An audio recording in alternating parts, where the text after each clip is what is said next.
That I as a junior should be going to seniors' night at the biggest amusement park in the state was something of a miracle, or even a collection of miracles. I had volunteered for the social committee as a way of meeting new kids at the high school. It seemed like a pretty lame idea at first. I did all the grunt work for Heather, the senior girl who was planning all the graduation activities. She and the others on the committee treated me pretty much like dirt and loaded all the work on me. They sat around and chatted while I made all the calls, struck all the bargains, and pretty much did everything. The first real miracle came when Heather came down with mono just 2 weeks before the big bash. I was the only one who knew the contacts and the arrangements, so I had to go along as the representative for my school. Enter the second miracle, a couple of angels, you might say. Word got around that I could get people into the bash as helpers, and I definitely needed help. The other girls on the social committee had served notice that this was their night to party, and they had no intention of helping a lowly underclass boy. Pat and Jennifer were juniors who went to the ritzy private school on the west side, and they weren't a part of the bash. To make it more interesting, their boyfriends were already gone to some football training camp run by the Ivy League school they had signed with. When Pat and Jennifer volunteered to be my personal helpers for the night, I didn't think twice, even though I had most of the work delegated out already. Did I mention that Pat and Jennifer were the foxiest girls I had ever seen? The only real hitch was the car. I had to have the car to get me and the girls to the park and back, and Mom already had plans for the night. We had a custom, Mom and me, of making deals for things like this. Tit for tat, sort of. I had to come up with something big for this one, and after a little pondering, I hit on a deal I knew she wouldn't refuse. I'm not sure which of us came up with the final wording, but it went something like this. I would get unlimited use of the car, with gas supplied, for the evening, and Mom would get my unquestioned obedience for 1 month thereafter. Yes, it was a pretty open-ended bargain on her part, but I really needed that car. Being the savvy dealer I was, I did put in one exception clause. Mom had been trying to get me to cut my hair for the last year, and I had resisted. I made her agree that my obedience would not include cutting my hair. The final miracle happened. Mom agreed to the deal. Seniors' night itself turned out to be a mix between miracle and curse. The first couple of hours I had to stand at the gate with the other school reps and resolve multiple cases of lost my ticket and the usual assortment of dodges used by gate crashers from other places. Then there were the assorted cases of drunk and disorderly and other eviction crimes that I had to log when a student from our school was involved. We were only able to steal away a few minutes at a time to enjoy the amusements, but what we had, Jennifer and Pat made the most of. Not only did they really help when there was work to do, they treated me in a very friendly manner whenever we had a few minutes for the amusements. It was all for laughs. Of course, how could they really go for a shortstop like me? But I took what I could get, and we all three had some good laughs. We enjoyed ourselves so much, in fact, that someone, somewhere in the night, took the time to warn me that their boyfriends would not approve of the friendliness they were showing. Of course, their boyfriends were 1,000 miles away, and their school wasn't participating. How would they ever know? Reality has a way of paying you back for pretty much every miracle in your life, I guess. My payback started the first day of vacation, just 2 days after the bash. Mom phoned from work and told me to clean up and meet her at the curb when she got home. We had some things to do downtown. That's all she would tell me over the phone, so I reluctantly got myself cleaned up. I hadn't quite started my summer job search by then, and was waiting as she instructed. She drove up to the curb and waited for me to get in, then she drove out toward the boulevard that led to the other side of town. I asked her where we were going, and she gave me a glance, then started to talk. Alex, I've been thinking a lot about the arguments we've had over the past few months. I know it's been hard on you, the divorce, moving to a new place, trying to make new friends in a new school. I think I haven't been very fair to you. Wow, this seemed to be the old mellow mom talking, not the one that had been writing me on pretty much every topic under the sun since the divorce proceedings began. I began to get suspicious. In thinking about it the last few weeks, I've realized how much of the conflict is my fault. Immediately my senses went on active alert. When Mom started out by admitting a fault, you could be sure that she had something up her sleeve. It's not so much you having long hair that's been bothering me, it's that you seem not to keep it as neat as I feel you should. Aha. She was going to try some technicality to get me to cut my hair. But I had an ironclad agreement with her, so I let her continue without interrupting. I guess I've just been expecting you to know what to do to keep your hair neat, then to get it done, and that's probably not reasonable on my part. When I was your age, I spent a lot of time with my mom learning how to do that. She taught me how often to wash it and how to manage it afterward, how to set it and style it and keep it looking nice. We used to spend hours sometimes brushing out each other's hair and thinking up new ways to wear it and manage it. It was fun, a lot better than the arguments and hassles we've had, and I see no reason why we shouldn't have fun with this as well. This was sounding a little too reasonable. But I couldn't see anything to object to so far. Anyway, I'd like to change the way I've been approaching this to take more responsibility to teach you what you need to know and to make it an enjoyable thing for both of us. Do you think that would be okay with you? I had to agree that our conflicts on this had been no fun, and I liked the fact that she had acknowledged that part of it was her fault. It was also true that I really didn't know how to manage my hair very well. As it got longer, it seemed to be greasy all the time. Every time I washed it though, it got real wispy and I couldn't do anything with it. Tangles were beginning to be a major problem too. I had actually wanted to ask Mom for her help, but I was afraid she'd just use that as a reason to hassle me even more. Now here she was offering the help I'd been wanting. How could I say no? Actually, Mom, I've had some real problems with tangles lately, and I was going to ask if you knew how I could avoid them. I just didn't want you to hassle me or try and make me cut my hair, that's all. Sweetheart, I appreciate you sharing those feelings with me. I've decided that, with the changing styles and all, if you really want to wear your hair long, there's really no good reason for me to object, provided that you keep it looking nice. Would you let me help you do that? Sure. I'd like that a lot. Then the only real problem is that, with my job demanding more and more of my time, I may not be able to spend all the time it takes at first. I mean, after a while you'll be able to do most things on your own, but at first I think you'll need more help than I might be able to give you. What can be that hard? Your hair is long, but you seem to spend just a few minutes a day on it. Well, this is a particularly easy style to manage, but I'm not sure you'd like to wear your hair the same way. We both chuckled at this little joke. But even the simple styles take a lot more time than you might think. You may not realize the amount of time I spend at the salon, or the time at night before I go to bed. Make no mistake, you really will have to spend some time on this, especially since your hair is getting longer than mine. Are you willing to spend the time and effort that it takes? I guess I am, but if you're already spending time on yours, will you have the time to help me on mine? I had no idea that I was digging myself deeper and deeper into Mom's trap. Well, as I said before, at first you're probably going to need more help than I can give you.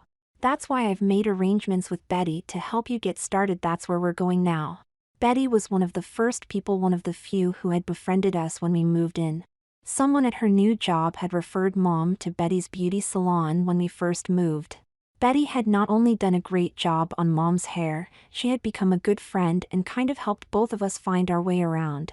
Unlike many adults, Betty had gone out of her way to pay some attention to me, and seemed actually interested in my friendship as well as Mom's. Gee, that's really nice of her to be willing to help. I don't think I've ever been to her house before. Betty really is a good friend, but I wouldn't feel right taking advantage of her professional knowledge, or imposing on her hospitality, so I made this sort of a business deal. I made an appointment for you at Betty's salon every Monday night this month. Tonight is your first appointment. Mom, there's no way I'm going into a salon with all those women around. I know you used to take me with you sometimes, but I'm not a little kid anymore. Besides, someone I know might see me. Calm down, sweetheart. I'm not totally insensitive to your feelings, and neither is Betty.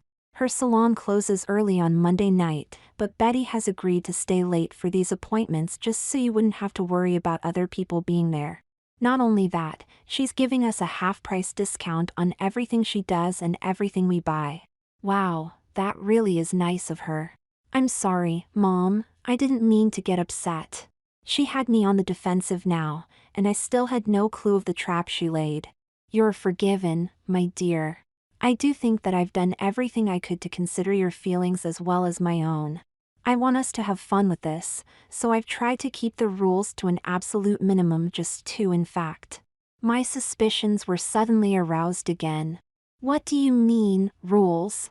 Well, this is, after all, you're part of the agreement that you'd follow all my wishes for the month after you got the use of the car, right? Well, my wishes are these, that for the next month you keep your hair clean and well-groomed at all times, and up off your collar when I'm around. That's not too much to ask, is it? Mom, your part of the agreement was that you wouldn't make me cut my hair. Wasn't this whole conversation about how I was going to learn to manage my hair long? Absolutely, dear, I said nothing about cutting your hair. Mom, how can I keep my hair off my collar if I don't cut it? You took that phrase right out of the old high school dress code. This has nothing to do with the old dress codes, and long hair is going to be acceptable in the high school this fall again, anyway.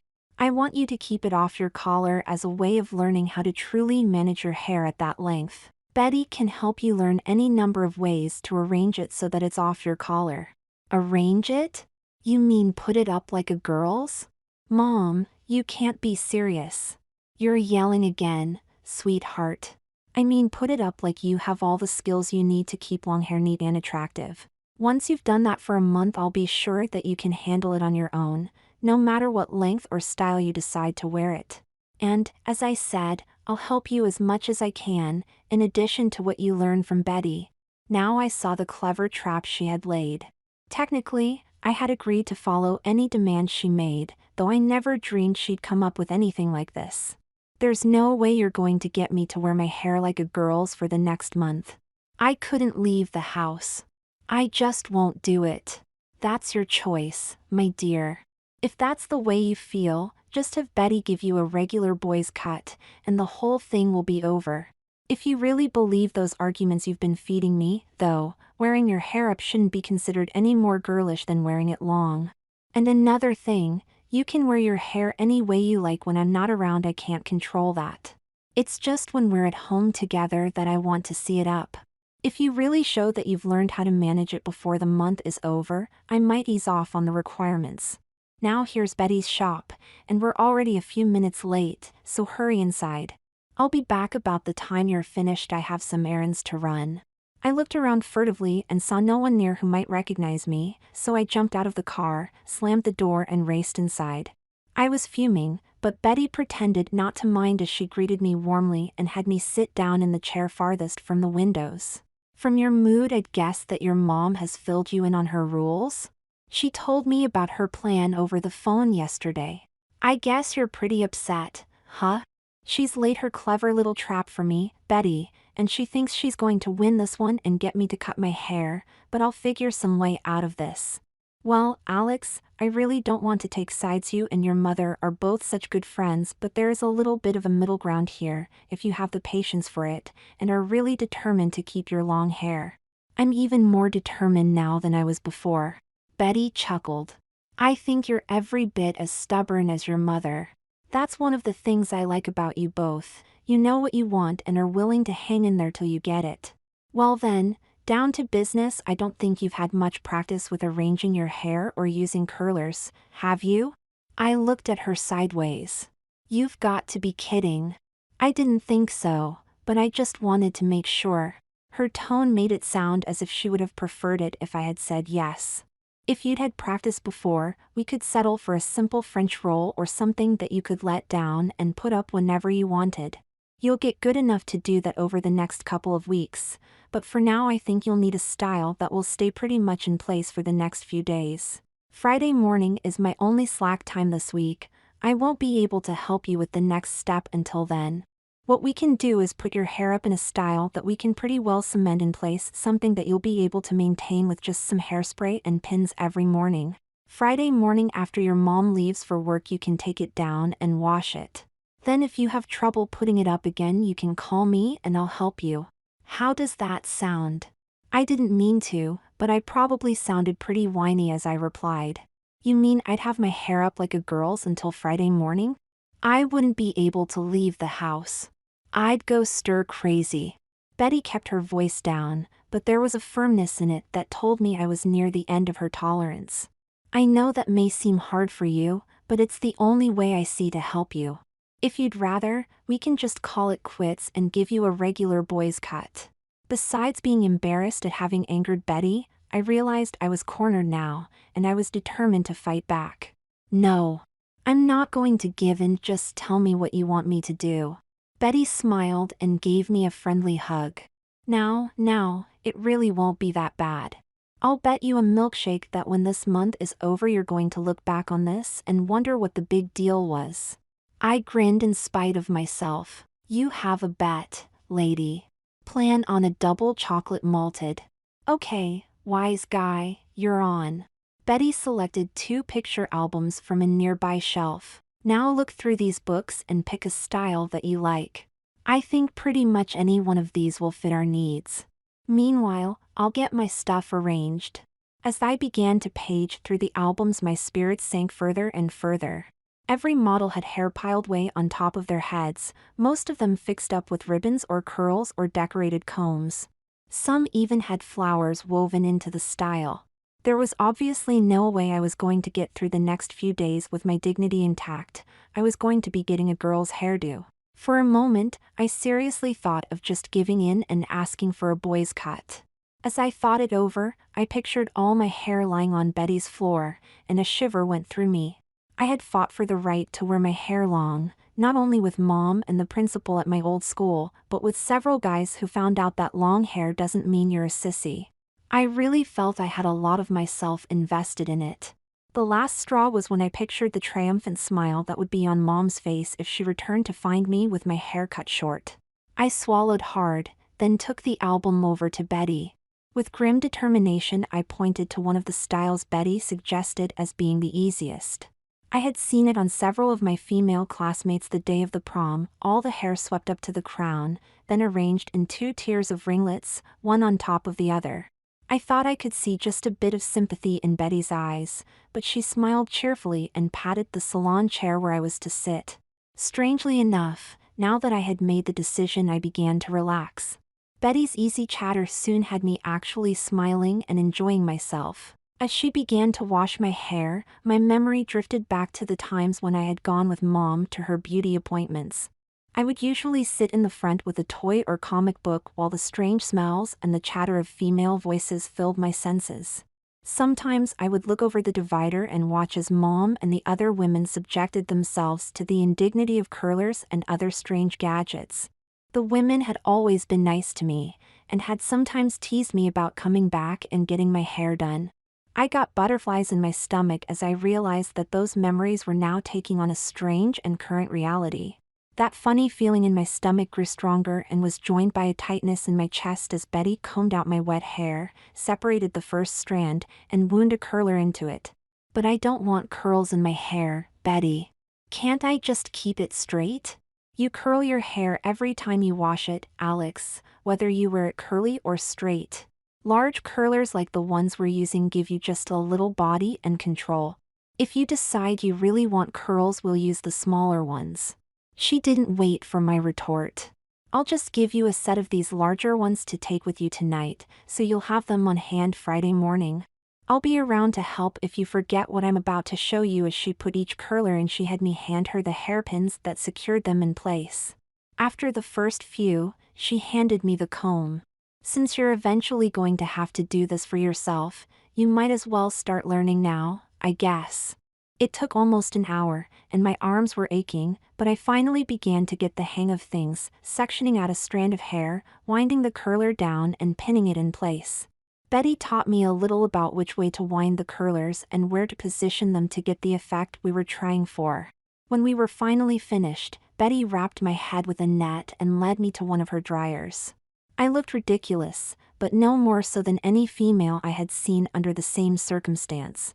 Betty sat me under the dryer, then before she turned on the air she asked if I would like for her to give me a manicure while my hair dried. No way are you going to paint my nails, lady. Betty giggled. Getting a manicure doesn't mean you have to get your nails painted, silly. I have some very good male clients who get regular manicures to keep their hands looking nice, Mayor Frost among them. The thought of Mayor Frost sitting in one of Betty's chairs made me giggle, but Betty finally convinced me that it was okay and it seemed preferable to browsing through the countless women's magazines lying around. When my hair was finally dry, I followed Betty back to the styling chair. My chest began to get strangely tight again as I watched her remove the curlers from my hair. In spite of her assurances that large curlers would produce straight hair, each strand came out with a bouncy curl at the end. I wanted to complain, but somehow I was too fascinated to say anything. All those curls in my hair, in some strange way it was exciting to me, almost like the feelings I had when I had swiped some of Mom's things to try on. Here I stopped myself abruptly. It had been several weeks since I had decided to end that nonsense. I was a guy, after all, and too grown up now to do such things. Still, I could not fully repress the feelings that continued as Betty began to comb out each section, tease it and spritz it with hairspray, then pile it on top of my head. She used several large hairpins to keep the strands in place until she had piled it up all around, then she used an elastic fastener to pull the whole mass together. Next she took a curling iron and began to form little flat curls that she pinned in a circle around the crown of my head. When she had completed a full circle she was pretty much out of hair. She told me she'd be back in just a second, then she disappeared into the back of the shop. I stared at my reflection in the mirror for a long time. There was no mistaking the femininity of this hairstyle, nor the effect that it had on my overall appearance. My resistance to the excitement within was quickly evaporating. On an impulse I brought my newly manicured fingers up under my chin, smiled at myself and struck a girlish pose. For an instant I even regretted not having accepted Betty's offer of clear polish for my nails. It was at that moment that Betty came back into the room. I quickly dropped my pose and sat back in my seat. Betty said nothing, but she seemed to have a slight knowing smile as she went back to work. She had found a small hairpiece that matched my shade, and proceeded to fashion it into a second tier of curls, which she pinned atop the first. "Betty, that's not really necessary, is it?" I asked half-heartedly. "Not really, but would you deny an artist the pleasure of finishing her creation?" She gave me a broad smile and a wink, and I smiled in spite of myself. Betty really was a good friend, and I surely didn't want to get on her bad side, not now when I really needed her. When Betty was finished with the hairpiece she had me cover my face, then she coated the whole construction with what seemed to be half a can of hairspray. I was just uncovering my face when Mom walked into the shop. "Oh, Betty, he's his hair is perfect." Immediately my anger returned. On the one hand, I was fascinated to see myself with an honest-to-gosh hairstyle, but on the other hand, I was furious with Mom for having forced me into this predicament. I didn't even respond when Mom greeted me, and I pretended not to pay attention as Betty put several things into a bag and explained what I'd have to do for the next few days. The next few days were really hell. I refused to speak to Mom, number one. She would leave long lists of chores for me to do, including having dinner fixed every night when she came home. I was so determined not to speak to her that I didn't even argue. Of course, it was all part of my agreed month of obedience anyway, so arguing would have been useless. With my hair up I wasn't about to go outside, not even in my own yard, for fear the neighbors might see me. My hairdo was the cause of all sorts of problems, not just the confinement. It took extra time every evening to spray my hair all over and wrap it in a net so it would survive the night. There was no comfortable way to put my head as I tried to sleep either, so I tossed and turned all night long. I had to get up early every morning, unwrap my hair, pin all the strands that had come loose, spray it, then present myself to Mom at breakfast. She was very cheerful every morning, and very complimentary, but I was having none of it. There were times during the day when I would take time out from my chores and relax. It was usually at these times that old urges would hit me, and I'd spend long moments sitting at Mom's dressing table, staring at myself in the mirror. I was trying to see myself from the outside, wondering what others would think if they saw me like this. For the most part, though, those first days were just chores and silence. Thursday morning after Mom left I decided that I couldn't stand another day of that sticky, sagging mass on top of my head. I was almost to the point of shaving myself bald just to get a decent night's sleep and to get away from the house for a while. Maybe I could do the curling and brushing out by myself. How hard could it be? I practically tore the pins out of my hair, then took a long hot shower, washing and conditioning my hair as Betty had instructed. After I had relaxing for a while, I got out all the stuff Betty had sold us that first night, laid it out at Mom's dresser, then began to put curlers in my hair. It was a disaster from the start. No sooner had I put a few curlers in, but one would fall out. As I leaned over to pick the curler off the floor, the others would loosen and flop around. After about 15 minutes of this, I was in tears. I phoned Betty at her shop, and fortunately she was there. The day was slower than she had expected, and she offered to come right over. I readily accepted. Betty greeted me cheerily at the door, and immediately I felt my spirits lift. Within a few minutes she had me sectioning off my hair and putting curlers in place like I had done it all my life. Not only that, but she had me laughing and chatting with her to boot. It seemed like no time till my hair was dry and Betty was helping me brush it out. She showed me how to put it up in a simple bun at the back of my head. She had me practice a few times to be sure I could do it myself, then produced a couple of items from her handbag. She called them chignon covers and showed me how to pin them over the bun, explaining that they would hold in all the loose end that might otherwise stick out. I didn't think they were really necessary, but Betty reminded me that Mom was going to awfully picky about such things, and would demand that my hair look perfect whenever she was around. When she felt comfortable enough with my ability to manage the bun and the covers, she asked if she could drop me anywhere on her way back to work. I was completely stir-crazy by this time, and eagerly accepted. She suggested that I could walk around the mall across from her shop, then she would drive me back home when I was finished. This seemed great, and I was soon waving goodbye to her as I strolled toward the mall entrance. I caught my reflection in the doorway to the mall, and saw with satisfaction that my hair was hanging almost straight by now. It was certainly cleaner than I was used to wearing it, and maybe a little fuller than before, but it pretty much looked like it did a week ago. I strolled around a little while, then stopped at a music store and began browsing through the racks of tapes. "May I help you, miss?" The voice was near me, but I paid it no attention at first. Then I saw the clerk out of the corner of my eye, and he was looking straight at me. "Excuse me, miss, but are you looking for something in particular?" He was actually speaking to me. I thought of something sarcastic to say, but then I caught my breath as the realization hit me that he was sincere. I shook my head and walked quickly out of the store. As I approached the entrance to one of the department stores, a girl held up an atomizer and pointed it toward me. "Try a little of Linvin's new perfume, miss?" I quickened my pace a little more and ignored the girl as I passed her. My head felt a little light and my heart was beating faster now, and as I came to the first department I stepped out of the aisle to catch my breath and think for a moment. "These are brand new today, aren't they just darling?" I looked up to see that I was in the juniors department, standing among the dress racks. Yes, the sales clerk was talking to me. "You look to be about a 5 or a 7. Do you prefer a particular color?" I opened my mouth to tell her I was definitely not interested in a dress, but nothing came out except a hoarse croak. My throat felt like cotton. "Oh, those summer colds are the worst, aren't they? I could get you a glass of water while you try something on." I turned and almost ran out of the store, leaving the saleslady staring after me. I didn't stop till I found a secluded bench in one of the back corners of the mall. It took a long time to get my breathing and heart rate back to normal. What was going on?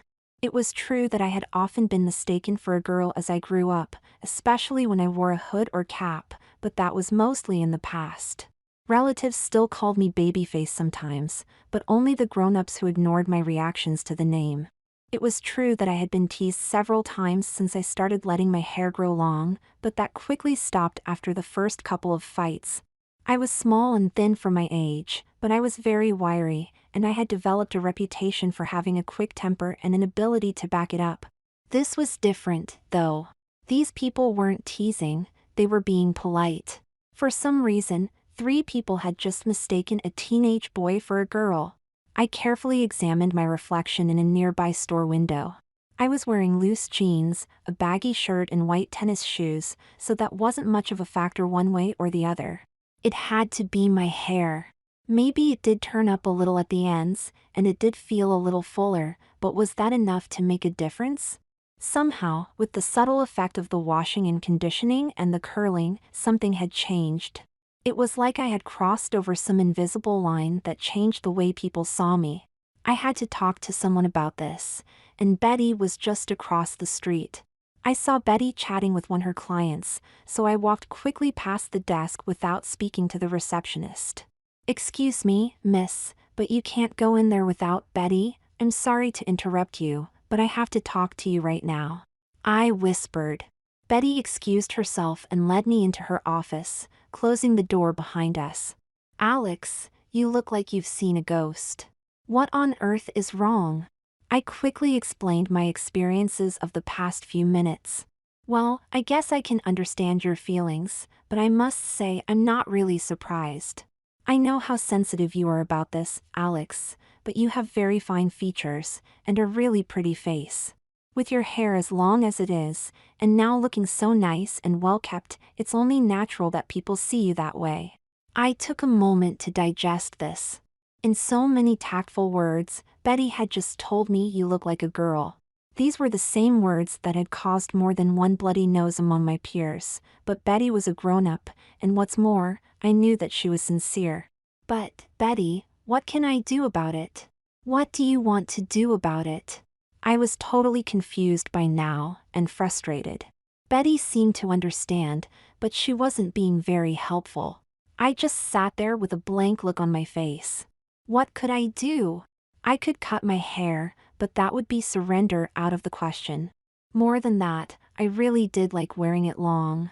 I liked the way it swung back and forth as I walked, and I liked the way it felt when I ran my hands through it, as I was doing now. When all this was over, I could go back to keeping it unwashed and stringy, but that didn't seem like much of an option either. Betty waited and watched me for a few moments, then she smiled. "There is one simple solution that I can see." Here I perked up a little and looked at her hopefully. "You could just play along with the situation, and let people think what they want. We could make it sort of a game or an experiment, see how much you can get away with." It took me a couple of seconds to realize what Betty was talking about.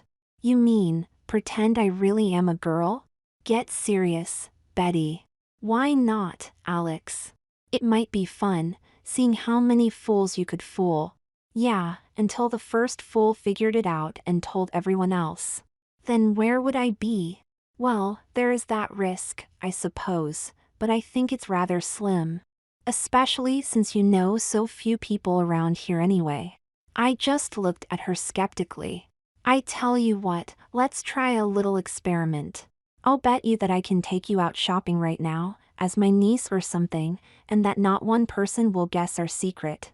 "Oh, come on, Betty. All I have to do is open my mouth or just stand the wrong way, and anyone will be able to tell.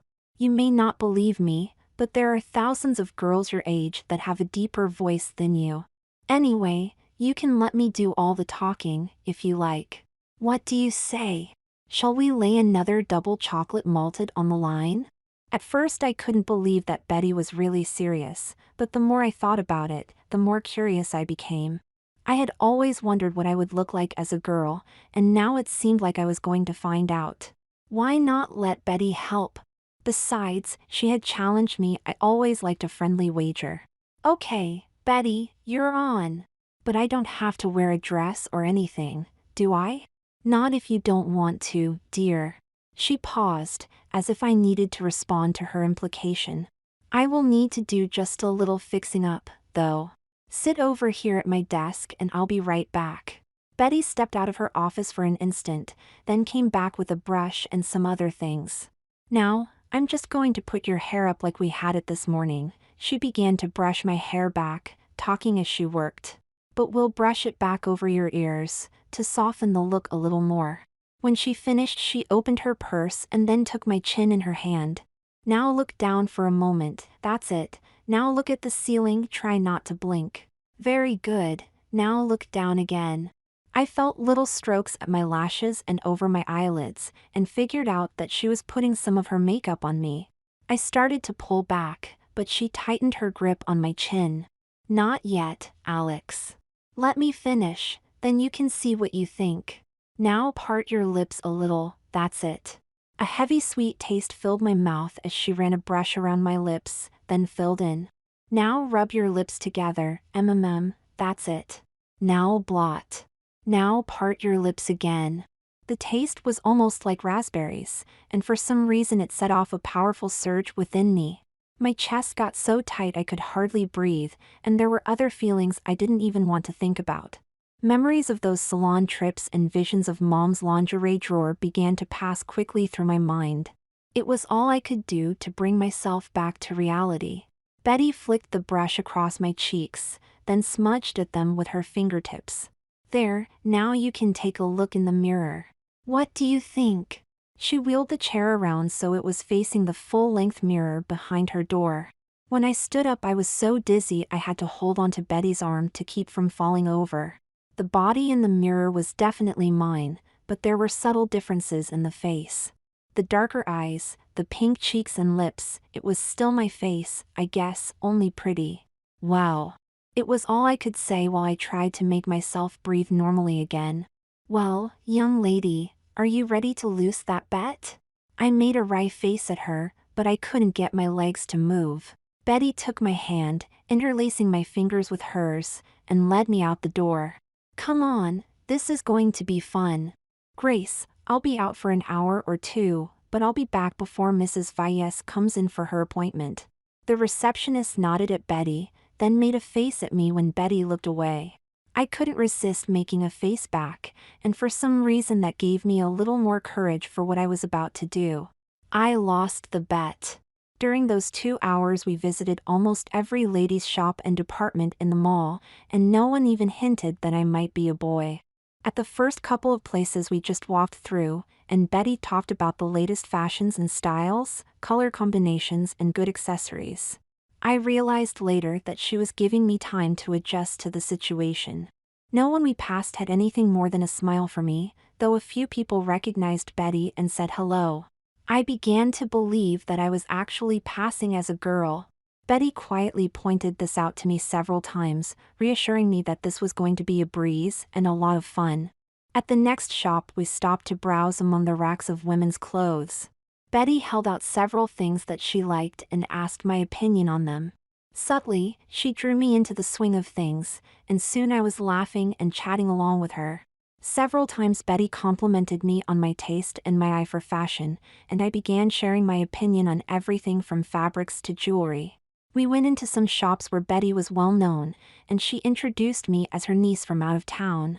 The ladies were all very nice to me, and I began to really enjoy myself. It was intoxicating, looking through the racks of vibrant colors and soft fabrics, admiring the beautiful jewelry, smelling the scent of perfumes and makeup. Betty was careful not to go too far, I think, and never suggested that I try anything on, but she did get me to sample some eyeshadow and a couple of lipsticks at one of the makeup counters. When it was time to leave I realized how tired I was, but I was almost reluctant to have it all end. Betty took me back to her shop and helped me remove the makeup, then she drove me home. I thanked her for a wonderful afternoon, and she gave me a big hug before I got out of the car. "Maybe we can do this again next week, and you can buy me that double malted you owe me." I laughingly acknowledged that I had lost the bet, and readily agreed to another shopping date. I had a hard time throwing dinner together before Mom got home, but the good mood I was in survived even that. Strangely, Mom didn't comment on the chores I hadn't done, and she even complimented me on the meal. In a conversational tone she asked me what I had done that day, and I told her that I had gone browsing with Betty in the mall. I held my breath, trying to think of what Mom might ask, and how I would respond. Thankfully, she just commented on how nice Betty was to be so helpful, then she began talking about how busy she was going to be in the next few days. It was the first normal conversation we had in days. That, and a good night's sleep, became a turning point for me. I actually found myself humming a little tune the next morning as I brushed my hair back above my ears and fastened it into a chignon. Over breakfast, I apologized to Mom for being so surly, and she apologized to me for being so hard-nosed about our deal. She didn't offer to change any of her rules, of course, but she did ease up on the list of chores. We shared a real hug and a kiss, our first in ages, before she had to rush off. After she left, I went into her room and sat at her dresser to take my hair down. As I was brushing it out, I glanced down and saw a tube of her lipstick. A powerful urge seemed to sweep over me, and I opened the tube and looked into the mirror. I parted my lips as I had the day before, and spread the pomade over my upper lip. As I rubbed my lips together, that strong, sweet taste, a little different than before, flooded my senses. I dashed a little on my cheeks, then smudged them just as Betty had done. Looking down again, I found one of Mom's eyeshadows and wiped the pad across each eyelid in turn. Next, I decided to be really brave, and I opened Mom's mascara. I poked my eye twice and had to clean up several smears, but I kept at it until both lashes were coated black. Betty had used brown on me the day before, but I couldn't be picky. Satisfied with my makeup job, I swept my hair back and held it up to the crown, making a kissing face at the mirror. Then I smiled at myself as I realized that I could really do this. I brushed my hair back over my ears, wrapped it in an elastic, then twisted it and replaced the chignon cover I had removed only minutes before. Betty's niece was back almost. A thought flashed through my mind: what if Betty had suggested I try something on yesterday? Would I have done it? Would she suggest it next week when we went shopping again? Would I be brave enough to say yes? How could I wait until then? Now I was almost like a robot. I didn't let myself think about past promises as I began opening Mom's drawers and searching through her lingerie.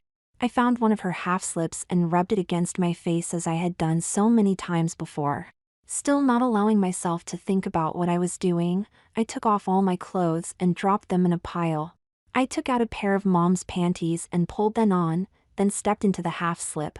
Trying to put on a bra was very frustrating, but I told myself I had all day if necessary. Finally, I got it snapped behind my back and adjusted pretty well. Not allowing myself to look in the mirror yet, I went to Mom's closet. I had the run of the house and it was several hours till Mom came home. I felt so free and light. I selected a gray pleated skirt and a white blouse with ruffled sleeves. Even though the buttons were in the front, I realized they were on the wrong side, and they took a couple of extra minutes to fasten. Now I examined myself in the mirror, wondering if I looked as good as I felt. I hugged myself and felt the wonderful silky fabric against my skin. When I put my arms down, I noticed that the blouse didn't look that good with the empty brassiere underneath. I went to Mom's lingerie drawer again and found several pairs of stockings to stuff into the bra cups. I rebut-toned my blouse, then held up one of the pairs of pantyhose. As I stood there wondering if I dared risk it, the doorbell rang. I froze in my tracks. What could I do? Someone would see me. The bell rang again before I realized that this was my house and all I had to do was to wait until they left. I tiptoed out to the front door and peeked through a side window. There was a delivery boy standing there balancing a package and a clipboard. I waited for him to leave, but he rang the bell again and just stood there, then knocked loudly. I waited impatiently, almost angrily, for a few more seconds. Why didn't the dummy just leave? Then a devilish thought entered my mind. I had fooled a bunch of women yesterday. Could I pass myself off on this young guy? I stepped back to the doorway, and as he knocked the second time, I swung open the door. A breeze hit my bare legs and found itself up my skirt, giving me goosebumps all over. I put my hand over my chest, feigning a hoarse voice, and whispered yes. I think the door handle was the only thing preventing me from falling down in a faint at this point. "Mrs. Anderson?" the boy asked. Now maybe I looked like a girl, but there was no way I looked like a Mrs. This guy must be really dumb. I looked at the package that he held up and saw the street number on the label. 3 doors down. I whispered, "Huh? How could I get so irritated by a person in such a short amount of time?" I cleared my throat and used my real voice. "The Andersons live 3 doors down," I said loudly, then shut the door in his face as he dropped his clipboard. Had he realized I was a guy, or had he just been clumsy? I peeked out the window again to see him picking up his clipboard. As he turned and started down the steps, he muttered what sounded like nice pillows. It took me a couple of seconds, then I looked down at my chest and burst into a fit of giggles. I had been a little too generous with the stockings in my bra cups. I must have looked like a double D to that delivery boy. I went back into Mom's room and adjusted my bust line, then decided against actually wearing Mom's pantyhose, too risky to chance a run or a snag. I spent the rest of the day in Mom's clothes, doing my chores and freshening my makeup and hairdo from time to time. About an hour before she was due back, I carefully replaced all her clothes, then scrubbed my face for several minutes to remove all the makeup. Giving in to my impulses one more time, I returned to Mom's room and retrieved an old baby doll nightie from the back of her lingerie drawer. I hid it under my pillow, then went in and made dinner. Mom again complimented me on dinner, then commented on how well I was doing with my hair. We talked about some of the tricks Betty had shown me, and it turned into a really pleasant conversation on hairstyles and fashion. That night after Mom went to bed, I took off my pajamas and replaced them with the baby dolls. I had no idea what I was doing or why, but it felt really good, maybe like I was closer to my mom in some way. I thought about the conversation we'd had, and how good it was to be on speaking terms again. I fell asleep with a smile on my face. Saturday and Sunday were both full of chores, it seemed. Somewhere our conversation turned again to hairstyles, and Mom asked me if I had chosen another style for Monday's appointment. Before I realized how odd it was, I found us sitting on the sofa together looking through one of Mom's magazines. First we talked about hairstyles, then the conversation turned to fashion, then women's issues. Mom told me some of the things she had gone through at her past job. We even talked a little about the divorce. Sunday night I fell asleep thinking that Mom's new rules were turning out better than I could have ever imagined. Alex's second due Monday afternoon, I had my hair up in the now familiar chignon, and I was waiting for Mom on our porch when she drove up. This time Mom came into Betty's shop with me. "Hi, Alex. Hi, Liz. It's good to see you both. Does this mean you're back on speaking terms?" Betty's good-natured smile showed she was teasing both of us. She took one of the albums off her shelf. "Here, Alex, why don't you look through this and see if you can find a style you like?" "Oh, we've already taken care of that, haven't we, Alex?" Mom interjected. I blushed a little as I nodded in response and pointed to the picture in the magazine I had brought. "Oh, the Gibson girl. That will be perfect. Very sophisticated, but also very easy to put up and take down. Do you think you'll need to give him a body perm, Betty?" Mom had said nothing about that when we had selected the style. I crinkled my nose at Betty. It could be, but we'll try it first with a little extra setting gel and see how that works, okay? "Okay, then, I'll leave him in your hands, and I'll see you in a while." As Mom walked out the door, I settled into the shampoo chair and Betty began her routine. Again, she had me do most of the curlers, and by this time I was pretty good at it. She just had to explain the setting pattern to me, and I was able to do most of the rest. She was very impressed. Betty gave me another manicure while I was under the dryer, and this time I accepted her offer of a clear coat of polish on my nails. When my hair was dry, Betty combed it out and began the process of backcombing each section, then pinning it up until it was all pinned together at the top of my head. We had a few minutes to chat here and there, but Betty took most of the time teaching. She demonstrated how to get just the right fullness around the sides and form a smooth bun of the remaining hair. As I was admiring our handiwork in the mirror, Betty took a little hook and began pulling out strands of hair at my temples and the nape of my neck. "Betty, we really don't have to go that far, do we?" I asked half-heartedly. "I'm not planning to show this off anywhere, you know." I realized that she was doing those wispy little curled tendrils that were a part of the hairdo in the magazine photo. "Oh, I'm just trying to give you and your mom your money's worth, Alex. It's these little finishing touches that set off a professional hairdo from a homemade job." She smiled and winked at me in the mirror. "Besides, I thought maybe you'd want to do a little showing off when we go shopping together this week." Her reference to our upcoming shopping trip caused my stomach to do a flip-flop. Last week had been so much fun just browsing through the women's departments, but how far would she expect me to go this time? The thoughts of what we might be doing caused me to fall silent for the few moments it took Betty to finish curling the tendrils. The result was very professional looking indeed, and we took several minutes to admire the finished product in the mirror.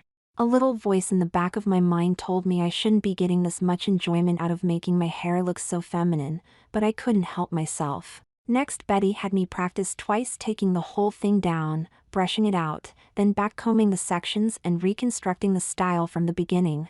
She was very complimentary of my abilities, and the second time she was satisfied enough to call it quits. Mom walked in just as I was putting the final gust of spray on my hair. Betty insisted that I do the tendrils again. While Mom and she watched, I used the small hook to pull out 2 strands at each temple, then curled them with my little finger and spritzed them with hairspray. I repeated the process at the nape of my neck as well. I was embarrassed for Mom to see me adding such a feminine touch to my hairdo, and to make it worse, she noticed the clear polish on my fingers. "I see you did his nails too. Betty, you do such a professional job, and it really does make his hands look nice. I'll have to come in and let you do mine sometime soon." As she talked, she was looking around at all the changes in Betty's salon. "My, you really have expanded, haven't you? What is that table next to your manicure station?" "Oh, that's my cosmetology setup. I was telling Alex that I've just finished my last class in cosmetology. All I have to do for certification is 10 hours of practical work. I'm going to offer 10 of my customers a free makeover with any cosmetics purchase.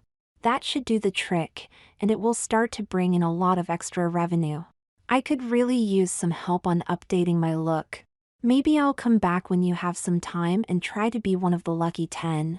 Actually, I have some time right now, if you'd like. And for my 2 favorite people, I'll not only do your makeovers free, I'll give you 2 for the price of 1 on all your makeup."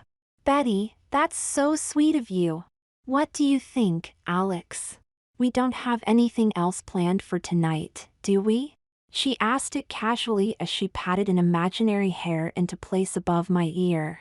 I had been so absorbed looking at my new hairdo in the mirror that I hadn't actually been listening.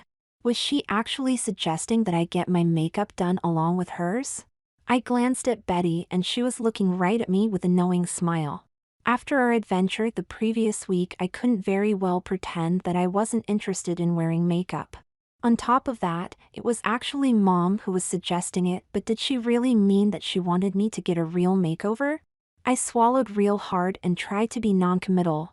I can't think of anything we had planned." Both women broke into big smiles. Mom grabbed my hand and gave it a squeeze as Betty led us to her makeup table. Over my half-hearted protest, they decided that I should go first. Betty put one of her pink smocks around my neck and pinned the tendrils of hair away from my face. "We start with the eyebrows first. They help frame the face and define everything else we do. Liz, to move a little faster, we'll each do a side. You take these tweezers and follow what I do over here on the left."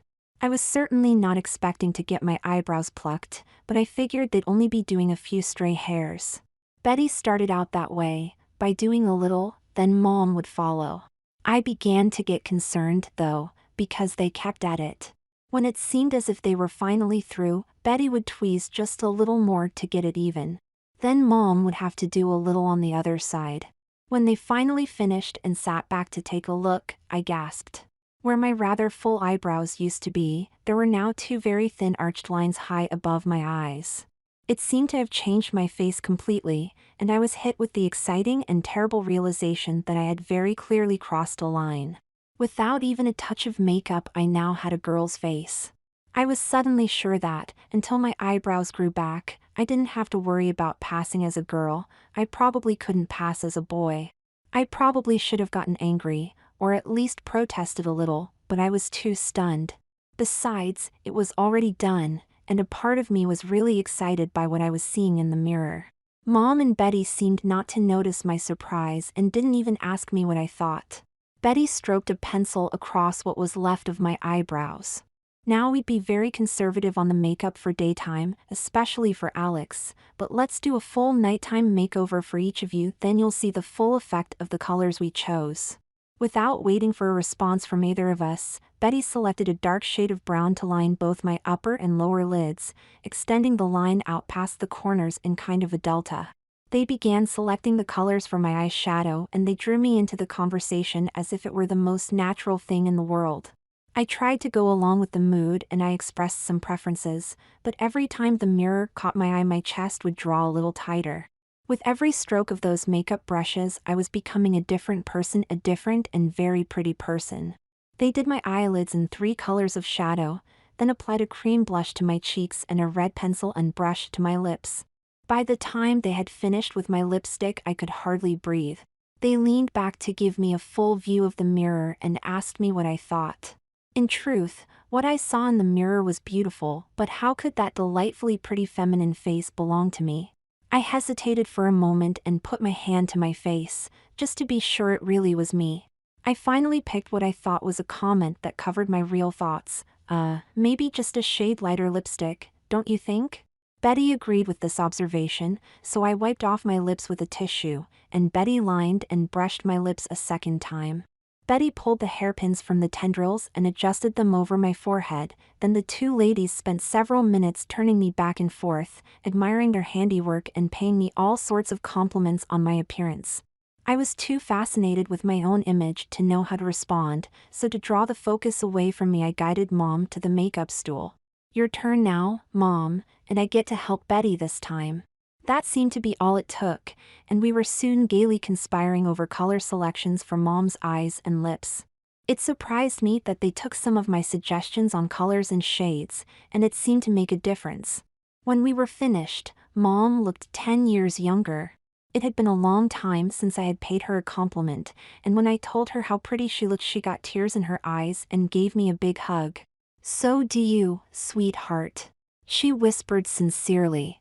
I suppose I should have been appalled, or at least offended, but somehow I was pleased instead. My appearance seemed to be affecting all my reactions. Betty put all our samples in 2 little zippered cosmetics bags, then rang up the extra lipsticks and shadows Mom had purchased. I couldn't help noticing that at least some of those colors were my shades and not hers. What did that mean, exactly? Or did she like them so much that she was just planning to try them out on herself? We both thanked Betty and went out to the car. In the darkness of the late evening, it never occurred to me to be concerned about my appearance until Mom suggested that we stop at a drive-in for dinner. "Mom, I can't go anywhere looking like this. What would people say? What if I saw someone I knew?" As I said this, I remembered my outing with Betty just a few days before. That feeling of excitement was back, but I had done that with Betty, not with my own mom. "My dear, at a drive-in people will only see your face and the top of your shirt. The way you look right now, the only notice you will attract will be as a very pretty young lady. And as for meeting any of the snobs at that school, I'd be surprised if they would notice anyone but themselves. Really, though, sweetheart, if you get to feeling the least bit uncomfortable, we'll leave right away, I promise." That assurance made me feel more comfortable and let the excitement take over. What did I have to lose? "What can I get you ladies tonight?" The cheery greeting sent a feeling of relief and a little thrill through me. The car hop, at least, had not the slightest confusion over my appearance. We ordered our burgers and malts and the guy left. "How are you feeling so far?" Mom asked. "Pretty good, I guess." We sure fooled him. I think you'll find that a common experience. Not to change the subject, but I think you were right about your lipstick. That shade gives you just the right look, even in these neon lights. I blushed and was trying to think of an offhand response, but she went on. "You were right about my eyeshadow too. I think you have a real eye for this sort of thing."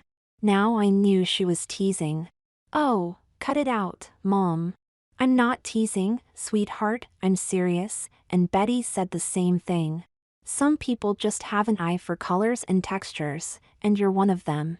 It's simply a talent that you have. And while we're on the subject, you seem to be doing pretty well on your hairstyling also. That's almost a professional job you have there. She seemed to be sincere, and I was somehow both pleased and embarrassed at the compliment. Thanks, Mom. I guess Betty's a pretty good teacher. She makes everything so easy and fun. Well, she tells me that you've been a very good student. By the way, I found another magazine tonight that has some good hairstyles. Would you like to look at it while we're waiting for our food? We spent the next few minutes looking through the magazine and comparing our views on hairstyles and makeup. Somewhere along the way I realized that I was really kind of interested in this stuff, and that I did seem to have a knack for it. Our conversation was fun, and it continued as we ate our food. I got a little thrill when I looked down and saw my straw and my napkin marked with traces of lipstick, just like Mom's. When we had finished, Mom wiped her lips and then took out a new tube of lipstick. I watched fascinated as she opened a compact mirror and began to apply the color. She noticed that I was staring at her, and she nodded toward my makeup bag. Go ahead, sweetheart, yours needs a little touch-up too. As she spoke, she twisted the rear-view mirror so that I could see my face in it.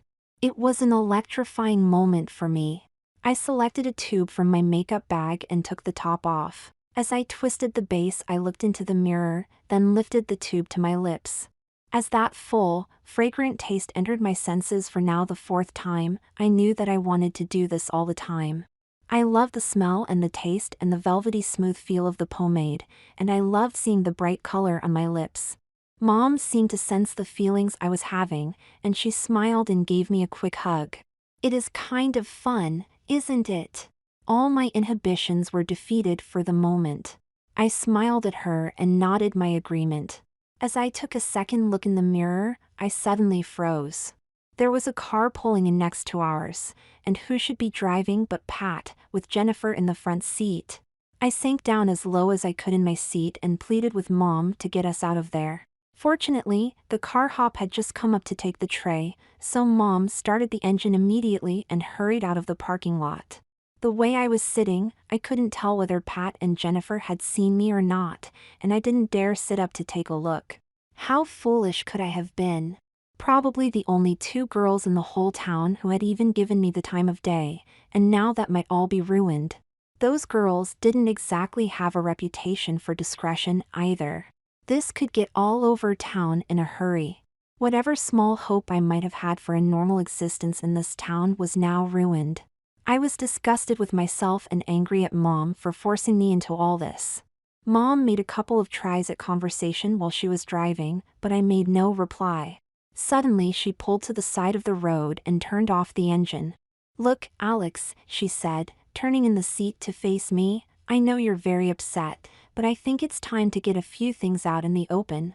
First, you need to know that I've been aware of your, interest in my lingerie for quite some time. My jaw must have dropped a couple of feet. How could she have known? Had I left some things out, or had she seen me? It had been months, well, at least weeks since I had, well, except for this week, of course. What was she going to do to me? Now, don't be frightened. I'm not angry with you or anything. As I said, I've known about it for quite some time, but I figured if I had asked you about it you'd just deny it. Am I right? I looked at the floor and nodded my head. Anyway, I talked to my counselor about it. I almost fainted. She had told other people about this? Especially that goofball of a shrink she called her counselor. And she said it was not that rare for a boy to be interested in feminine things. Granted, it's not the most common thing in the world, but you aren't the only one with these feelings by a long shot. Anyway, Betty and I talked about it for a while, then. Suddenly I felt physically ill. Betty knew about my interest? But then, she seemed to, the light suddenly dawned. Wait a minute, Mother. You mean you set me up? You and Betty and that goofball shrink of yours set me up. Calm down, sweetheart. As for Dr. Harris, I haven't really talked to her since we moved, but yes, Betty and I did sort of plan this as well, we wanted to see how far you'd be willing to go. I was pretty sure you wouldn't have agreed or even admitted anything if we hadn't devised this little incentive. But admit it, now, it has been sort of fun, hasn't it? Fun. I yelled you. Mom held up her hand, her special signal to me that I needed to lower my voice and think hard before I spoke. I swallowed my words and just sat glaring at her for a couple of minutes. How could she have tricked me like this? Then I began to think about last week's outing with Betty, and the last couple of days talking with Mom, and tonight's session at the salon. I had to admit to myself that I really had been enjoying myself. There was a peace, and a friendship even, that I hadn't felt in a long time, maybe never before. It was all very confusing. On the one hand, I was very ashamed of what I'd been doing, and I knew I should be angry with Mom for her tricks. On the other hand, I really couldn't deny the feelings of fun and friendship I was having with Betty and with Mom, and I desperately didn't want to lose those feelings. Suddenly, I just broke down in big sobs and hid my face in my hands. Mom put her arms around me and hugged me. For a long time, as I sobbed, she just held and stroked me and whispered comforting words to me. Finally, I returned to some kind of control, and Mom handed me several tissues to clean myself up. As I blew my nose and wiped my eyes, she began to speak. "I know this is very hard for you, sweetheart. It's difficult for me too. But I think that this can be a very important and enjoyable time for both of us. Your feelings are out in the open now, and I need to lay mine out also. I was very concerned when I first began to suspect your interests, but I've done a lot of thinking and reading, as well as my talks with Betty and Dr. Harris, and now I see some real positive things that we might explore." Suddenly I felt something other than shame or confusion, and I looked up at my mom to see her smiling at me. "Our activity at Betty's tonight, and your little trip with her last week, yes, she told me all about it, shows me that you have a real interest in feminine things. Am I right?" I swallowed hard and nodded. "We've had so much fun over these last few days, and seeing you tonight as pretty as you look with your hair styled, your makeup done, I see that you really have a lot of potential. If you want to explore that side of yourself, sweetheart, I want to help you. Do you think it's something we can share?" I wasn't sure what she meant exactly, but it felt really good to hear her say it. "Mom, I really don't know what this is all about or what I really want, but it feels good to think that you might help me. I'm so confused. I couldn't find the words, but Mom interceded. "I know you have a lot of feelings to sort out, and I hope you will let me help you do that, too. I'll listen anytime you want to just talk. But at the same time, I don't see why we shouldn't have some fun with this. Whenever you feel you want to look pretty, whether it's hair or clothes or makeup, let's just do it, and we can talk about it along the way. We have the whole summer to use if we want it, and it won't be hurting anyone that I can see. It would be a special joy for me to share some girl things with you. Besides," she chuckled, "I've always thought you were too cute to be just another guy. She hugged me again as she said this, and I chuckled along with her. When I looked into her eyes, I could see that she had been crying as well. We dabbed at each other's eyes in a vain attempt to clean the mascara off our faces and ended up laughing and crying at the same time. The rest of the way home we talked about what we'd do if Jennifer and Pat had seen me. Mom pointed out that if they were true friends, things would work themselves out. If not, it would be up to her and me to face things together and deal with any gossip or other problems as they came up. It felt so good to be able to talk to Mom about everything. I determined right then to be fully honest and open with all my feelings from then on. When we got home, Mom told me to go and change into my robe, then we'd meet in her bedroom to clean off the rest of our makeup. I took off my clothes and began to step into my pajamas, then caught myself. I quickly put my PJs back in my drawer and took the nightie from under my pillow. It was time for the first big test of our new openness. Taking a few deep breaths for courage, I put my robe over my arm and walked into Mom's bedroom wearing her nightie. Mom didn't seem to hesitate at all as a smile played across her lips. I thought I was missing something out of my drawers. "You look very nice in that, sweetheart, even if it is a little old and worn. Tomorrow during lunch I could buy you a nightgown of your own if you like." A little thrill passes through me as I nodded my head. With that, Mom had me sit beside her at her vanity and she showed me how to use her special creams to remove the makeup and moisturize my face. She combed out my hair and helped me put it up for the night, then I did the same for her. It was one of the best nights of my life. Pat and Jennifer, I was exhausted by the emotions I had experienced, and I slept very soundly that night. By the time I got out of bed the next morning, I could already hear Mom moving around in the kitchen.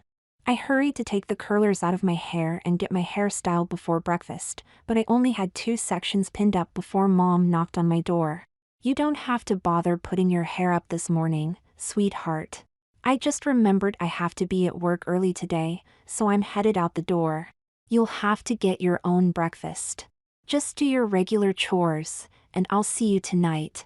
Just as I was opening my door to give Mom a hug, the doorbell rang. "I'll get it on my way out, honey. You go ahead and get dressed." On my way to my closet, I hesitated in front of my mirror for a moment.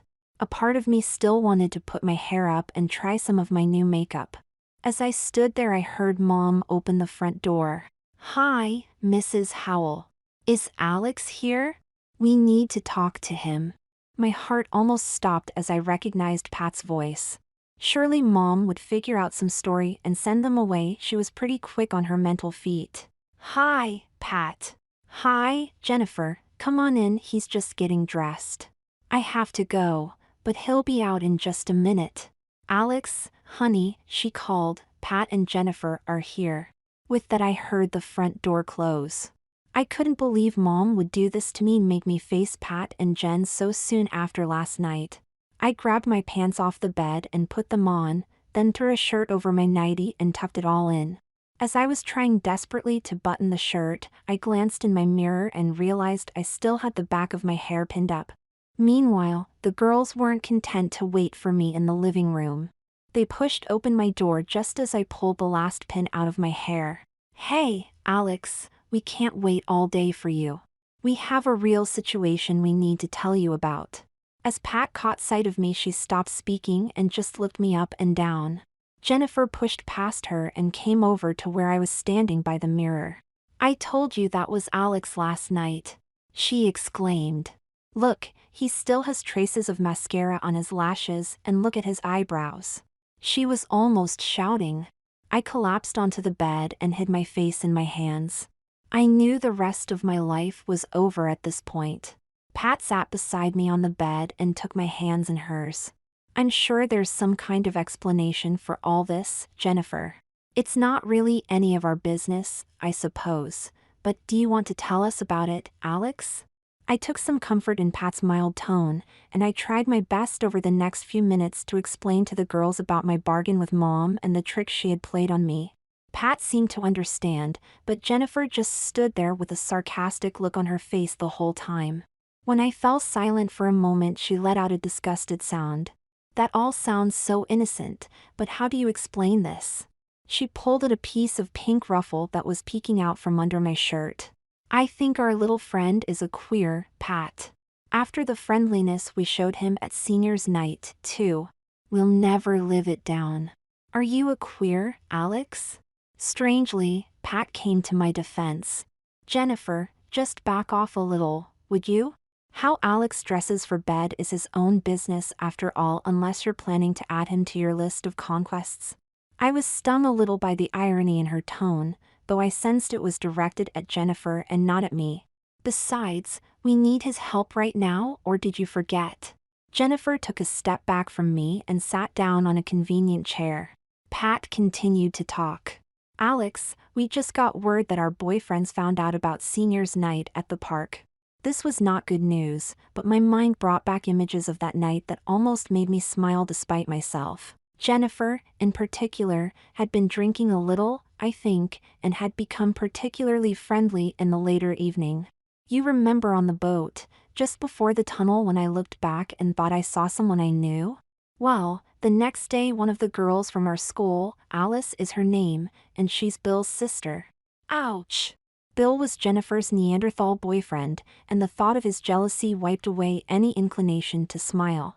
Anyway, she called Jennifer and mentioned that she was at seniors' night and started hinting around about didn't she see us there and who got us in and stuff like that. She was a little confused about the details, but she must have gotten your name from somewhere, because she mentioned a kid named Alex. Jennifer tried to cover it up, but I think Alice was still suspicious. So Saturday we got a call from the boys and they were fuming. They said they'd be coming back to town this weekend and they wanted to see this kid Alex. If it's anything like the last time they caught us, we're all in for a beating, but you most of all, Alex. As scared as I was, a part of me was really angry. Why do you let those guys treat you like that, Pat? If they're so rotten, why do you keep seeing them? Why don't you just tell them to take a hike? Easy for you to say, Mr. Sissy. Jennifer shot back. Why don't you tell them to take a hike and see what you get for your trouble? Again, Pat seemed to be defending me. Jennifer, back off. But she's right, Alex. We've tried to get rid of them before. They have everyone buffaloed on our side of town. They're these great sports gods to all the adults, with perfect manners and Ivy League recruiters beating down their doors, even pro recruiters. Meanwhile, they threaten us and they beat any guy that even looks twice at us. We hate them, but we don't know what to do. They left school early for their college training camps, and we haven't had a date since. They put the word out that we were still their girls, and that's all it took. Then we heard about seniors night, and we heard you were this brain and this wheeler dealer, and we just thought it would be fun. Well, I know it was really our fault that we got you into this, but well, we were hoping you'd come up with some ideas. She seemed on the verge of tears and it was probably genuine, but I could see how they had manipulated me, were still using me, in fact. I began to see that they had pretty much set me up for a fall. They had used me to get into seniors night, not really caring what might happen later to them or to me. Of course, I knew at the time that they were going with me only because they couldn't get in any other way. They had offered to help, and I had needed help, so all in all it was really not much more than a simple business relationship. On the other hand, both of them had been very friendly the whole night, and we'd had a lot of laughs. There had even been some cuddling and kissing involved, though it had been done amid laughter and teasing. At any rate, by the end of the evening I had thought we had a pretty good friendship going. The girls had even tried to phone me a couple of times over the last week, but I was going through the hair thing with Mom and had ignored the messages they left. I guess now it was time to pay the piper for the good times. It took me a couple of minutes to work all this through in my mind, and it was pretty quiet in the room. Pat was just sitting there with a frown on her face, while Jennifer paced back and forth in front of us. The more I thought about the boys, the warmer the room seemed to get. Suddenly Pat spoke up. Would the two of you quit it? I'm trying to think and you're both driving me crazy. Jennifer stopped pacing and glanced at me. I had been running my hands through my hair and pulling my hair back and up off my neck, then letting it fall. When Pat spoke I sort of froze with my hands behind my head. Pat's eyes narrowed and her frown began to change into a thin smile. Jennifer and I just looked at her for a couple of minutes. Without saying a word, Pat jumped up and walked into the living room with us following behind her. It was obvious she'd had some kind of bright idea, but she seemed so focused that she couldn't even hear our questions. She picked up the phone and dialed. Hello, Alice? This is Pat. Hi. I'm doing okay, but Alice, we got a phone call from the boys Saturday and they were very upset about the seniors night thing. Alice, what did you tell them about this kid Alex? There was a pause, then Pat began to laugh. The laugh was convincing in a way, but there didn't seem to be much humor behind it. Alice, where do you know Alex from? Another pause. That's what I thought. Alice, if I didn't know better I'd say you were trying to get Jen and me in trouble. Either that or you need to have your eye prescription changed.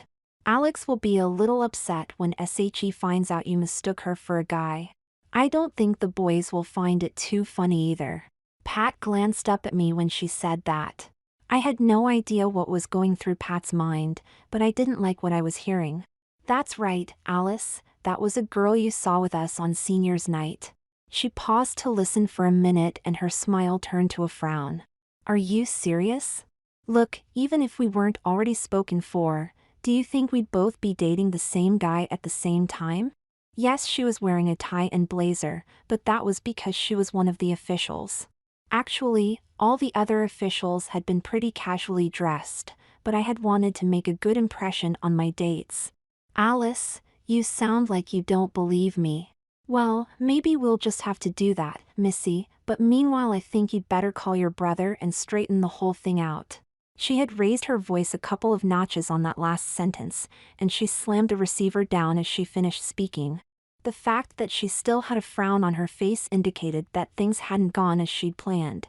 Okay, so plan A didn't work, then maybe plan B will. From what I'd heard of the conversation, I was too afraid to ask what was going on in her mind, but Jennifer was impatient. All right, Pat. I think you need to explain what that was all about. Pat put her hands to her head and began to speak rapidly. Okay, here it is. Alice saw us with Alex, but mostly from behind. Just as we got off the boat, someone called to Alex, and that's how she got the name, but she didn't get a real good look at his face, only his clothes and his long hair. So with the clothes and the name, she assumed Alex was a boy that night. I tried to convince her that Alex was really a girl, but I don't think she bought it. But look at him now. She grabbed my face between both her hands. With his hair done up and makeup, like last night, and with the right clothes, Alex becomes our girlfriend Alexandra. What do you think? Jennifer looked from one to the other of us a couple of times. I think you're stark raving mad. Fooling a few people might work, but to think that we could fool Bill and Bob, who know everything about girls, there's no chance. Oh yeah? How about last night? You should have seen us, Alex, after you and your mom drove away, that is. We knew your car, of course, and we recognized your mom, but it took us a full 15 minutes to figure out who the girl in the passenger seat was. Jennifer was the one who came up with it, but it took her quite a while. I didn't believe it myself until this morning when we saw you. Okay, but last night was last night. Jennifer interjected. It was dark and we only saw his head and shoulders. Think about Bill and Bob looking him over up close and personal from head to toe in broad daylight. We don't stand a chance in 1,000. Look, said Pat, we'll get him made up and dressed up and then see how we feel. If it looks promising, we have until Saturday to practice and get everything worked out. It doesn't seem like much time, I admit, but unless either of you can come up with a better idea, we don't stand a chance at all. I think we can pull it off. We get him made up like last night, we pat him a little and dress him just right, and we have until Saturday to work on him. What do you say, Alex? Are you willing to help us out here? I was stunned as I realized what Pat was proposing. She wanted me to masquerade as a girl in front of those boys. I couldn't even get enough breath to voice an objection. I looked at Jennifer hoping she would continue to object, but she actually seemed to be considering the idea. Suddenly, the memory of my first experience in the mall came into my mind. Then I remembered my experiences with Betty, then the delivery boy, and then last night. There was no doubt that I could pass myself off as a girl in some situations, and I actually became a little excited at the thought of playing the part more completely. On the other hand, the thought of what Bill and Bob might do to me if they figured it out. I began to shake my head as fear overruled my fantasies. Can you imagine the beating I'd get if Bill and Bob weren't fooled? Pat threw in the clincher. It's a sure thing if you don't try that we'll all get a beating, so what have you got to lose? She was right, of course. Left unspoken was the risk that if I didn't go along with them they would tell the tale of my hair and makeup all over town. Finally, I just shrugged and asked them what they wanted me to do. Pat broke into a big grin. Can you do your hair and your makeup just like you had it last night? Sure, I think so. Then you get busy with that. Jen and I have some things to pick up, and we'll be back as soon as we can. Don't go anywhere. She said this with a wink as she grabbed Jennifer's arm and let her out. I waited a few minutes after they were gone, giving myself some time to think. How had I got myself into this awful mess? Resigned to my fate, yet still a little excited to think about dressing up all the way as a girl, I went into Mom's room and sat down at her vanity. I took extra time and care with my hair and my makeup. Part of me was scared and ashamed of having to show myself to the girls this way, but part of me was excited too. It seemed like such an adventure. I had almost an hour to sit and stew even after my hair and makeup were done. I tried to do some chores, but my nervous stomach made me spend most of the time in the bathroom. Suddenly, with a perfunctory knock at the door, Pat and Jen barged in carrying several bags. I wasn't sure what to think at first, because when they saw me they just stopped and stared. It was Jen who finally spoke first. "You know, we may have more of a chance here than I thought. Alex, you make a beautiful girl." When she said that, my ears began to roar and I blushed beet red all over my body. "And your hair, do you think you can help me put mine up like that?" Well, yes, yours is a little longer than mine. We might need to set it first to give it some body." As I lifted a lock of Jennifer's hair, I caught sight of Pat's sly smile, and I realized that I had suddenly slipped into a completely different frame of mind, a different role. Pat realized it too, obviously, but she wasn't in the mood for teasing just then. "Come on, Jennifer. We can worry about your hair after we get our little girlfriend here all taken care of." The girls quickly emptied the bags on my bed, and it looked like they had brought everything I would need to dress completely like a girl. There was lingerie of every description, a dress, 2 skirt and blouse sets, shoes, belts, some jewelry and several other things. We brought a little of everything to see which sizes fit and how things would look on you. We'll have to be real careful with the shoes because some of them belong to our moms. Jennifer opened her purse and handed me an electric razor. "First things first, go to the bathroom and shave your legs. Make sure they're completely smooth. Then put this on." She handed me a pair of white nylon panties. "Oh, and don't forget to do under your arms as well, then come back in here." I knew I was blushing again as I turned and walked into the bathroom. Both of them were smiling when I returned wearing nothing but the panties and my shirt. Now they seemed to be in a much more playful mood. As I stepped over to the bed, Pat ran her hand down my thigh. My, aren't we soft and smooth?" There was suddenly a very prominent reaction to Pat's playfulness, and it wasn't only blushing. "Well," said Jennifer, looking down at my panties, "at least one of us is going to enjoy this a little. Pat, our new girlfriend, seems to have a very unladylike problem here. What can we do about that?" My embarrassment was enough to make the problem subside immediately, but the girls had obviously planned this whole thing for a purpose. Pat opened her purse and handed me a sanitary napkin and a thin elastic belt. She showed me how to fix the ends of the napkin into the fasteners, then she made me return to the bathroom with instructions on how to position the napkin and tuck my privates away. Once I had the napkin and my panties back in place, the girls showed me how to put on a bra. I acted like this was my first time, then patted it with a set of falsies.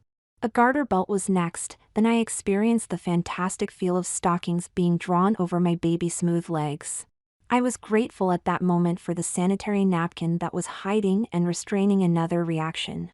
Next came a half slip and camisole, then a white blouse and a tan pleated skirt with a wide belt that cinched in until I could hardly breathe. A pair of white sandals with 1-inch heels completed the outfit. Somewhere in the excitement of dressing up, I forgot all about any shame I ought to be feeling, and just let my enthusiasm take over. I think I was beginning to feel like just one of the girls, but suddenly there I was dressed completely like a girl for the first time. I had to put my hand to my face to prove to myself that it was really me that I was seeing in the mirror. Then I had to grab Pat's hand to steady myself as I almost fainted. We spent some time looking me over in the mirror, then comparing makeup and hairstyling tips. I was feeling more and more comfortable as both girls complimented me on my developing skills and my eye for style. Pat eventually called us back to reality, however, and my girl lessons began in earnest. For the next 2 hours they drilled me incessantly on speaking, walking, standing and sitting like a lady.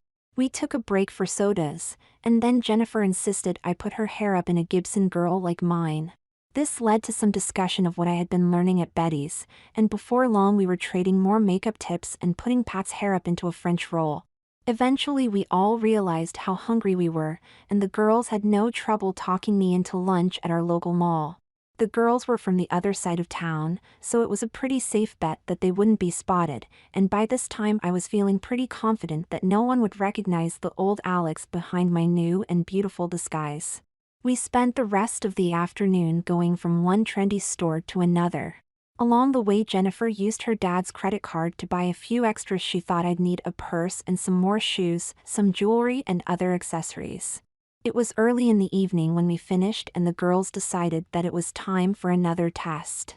I phoned Mom at work and got her permission to go to Pat's house for dinner. Mom was genuinely happy that I had worked things out with the girls, though she didn't ask for any details and I certainly didn't mention how I was dressed. I couldn't believe that we could fool a woman as sophisticated as Pat's mom, and we worked out a careful plan to explain things to her if she figured me out. Somehow it worked out and we didn't need the plan at all. Both Pat's mom and dad seemed perfectly accepting of me as Pat's new girlfriend. Mrs. Sims even suggested that I accompany them on their next weekend visit to their lakeside cabin. Jennifer had a hard time keeping a straight face as we talked about that one. A few minutes after dinner we were in Pat's bedroom excitedly giggling and teasing about my first day as a real girl, and my success with Pat's parents. Somewhere in the distance I heard the doorbell ring, and Pat's mother called up that we had visitors. Both girls jumped up and headed for the front door, dragging me with them. When they opened the door there were 3 tall guys standing there, and Pat invited them in as if she had been expecting them. "Hi, guys, you're just in time. Let us grab our purses and we'll be ready to go. Oh, by the way, this is the friend we told you about. Allie, meet Paul, David and Jim."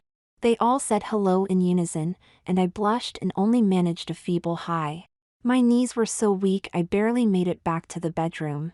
"Pat, Jennifer, what are you doing to me? You never said anything about this. What's going on here?" "Oh, calm down, Alex. We're just going out for burgers and a movie. We'll be home long before your curfew." "A movie? We're going out? You can't be serious." "Stifle it, Alex," Jennifer said rudely. "You have very little time before you meet Bill and Bob, and you have to be 100% believable to pull anything over on them. Tonight we'll give you some experience in acting like a girl around guys. You can watch us and follow our lead. Besides, we have to know how you're going to hold up under pressure. Now get your purse and let's go." I just stood there with my mouth open and my knees knocking together. Jennifer grabbed me by the arm and began pulling me out the door. Before I knew it I was getting into the back seat of David's car. Jennifer was in the front seat next to David, and Pat had maneuvered so that I was in the middle with her and Jim on the right, and Paul on my left. It was obvious that I was to be Paul's date for the night. We went to the same burger place where Pat and Jennifer had spotted me the previous night. Just last night. So much had happened since that it seemed like a year. The girls started right in talking and they kept the conversation fast and light through the meal and on our way to the movie. They pulled me in from time to time, and after I got the hang of boy-girl talking from the other side, I began to chime in on my own.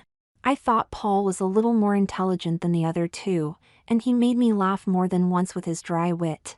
As we got nearer to our destination I began to realize that we were headed for the drive-in movie at the end of town. As we went through the gate and found a parking place near the back row of the drive-in I began to panic. Knowing the girls' reputation, particularly Jennifer's, I knew there was going to be more activity in the car than just watching the movie. When Jennifer glanced back to say something to Pat I gave her a desperate help me look, only to receive a smile and a wink in return. Follow our lead they had told me, but I was pretty sure I didn't want to go where these girls might be headed. As the lights dimmed and the advertisements began to appear on the screen I saw Jennifer scoot closer to David in the front seat. It was already a tight squeeze with 4 of us in the back seat, but I felt Jim moving over to get even closer to Pat. I was pretty well frozen in place, and Paul seemed to sense my nervousness because he didn't move at all. Mercifully, the conversation kept up through the advertisements and previews, and I began to relax a little. The boys started cracking jokes at some of the dialogue on the screen, and they really were quite clever. The mood was still light and fun, but as the main feature began all 3 boys shifted their arms up over the back of the seat, as if to get more comfortable. Even in the dark I could see the subtle movements as first Jennifer and then Pat leaned into their dates and allowed the boy's arm to slide down onto their shoulders. Seconds later I felt the warmth of Paul's hand on my shoulder through the thin material of my blouse. I had planned to just relax and let things happen, but I was sure Paul noticed as I immediately tensed up. I knew then that I just wasn't mentally prepared for this. Everything was coming too fast. I think Pat may have sensed that things weren't going too well. She noticed someone walking by the car carrying popcorn and drinks, and casually mentioned that we had forgotten to buy some before the movie started. Within a couple of minutes she and Jen had all three boys trooping off to the snack bar for treats, and the three of us were left alone. Okay, Alex, what's wrong? Things seemed to be going pretty well until the feature started. I'm just not ready to have a guy's arm around me. I don't know what to do or how to handle the situation. Alex, you handle it just like any other situation with a boy. You let him go so far, then you back him off a little. When you're comfortable with that, you let him get a little farther. If he goes too far, you send him farther back than he was. Simple. Simple. Right. For the next few minutes the girls initiated me into the sorority of how to manage men. By the time the boys got back my head was spinning, but the girls assured me they'd take care of the situation. When the boys got back into the car we all assumed our former positions, me with Paul's arm around my shoulders. I was able to relax a little, knowing the girls weren't going to let me get into a situation or at least they couldn't handle. Not only was I able to relax and enjoy the movie, but I began to understand what the girls had tried to explain to me. The rest of the evening was a real education for me as I watched the girls play with these guys. Fortunately, Paul was much more of a gentleman than the others and didn't try to go too far. We cuddled a little bit and ended up holding hands during the ride home. By the time we got back to Pat's house I was congratulating myself on having survived such a delicate situation.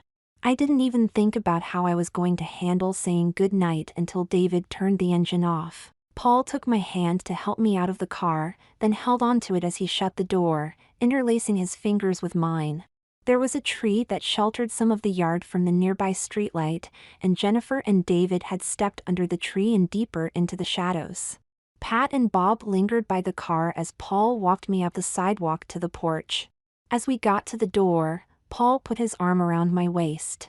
I guess I knew what was coming, but my mind was blank as to what I could do about it. He was very strong, and as he pulled me to him my head went back and my eyes closed reflexively.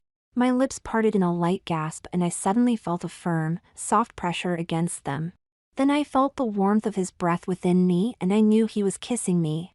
My head began to spin, my knees went limp and I put my hands on his arms to steady myself. He must have taken this as a sign of permission, because he pulled me tighter to him.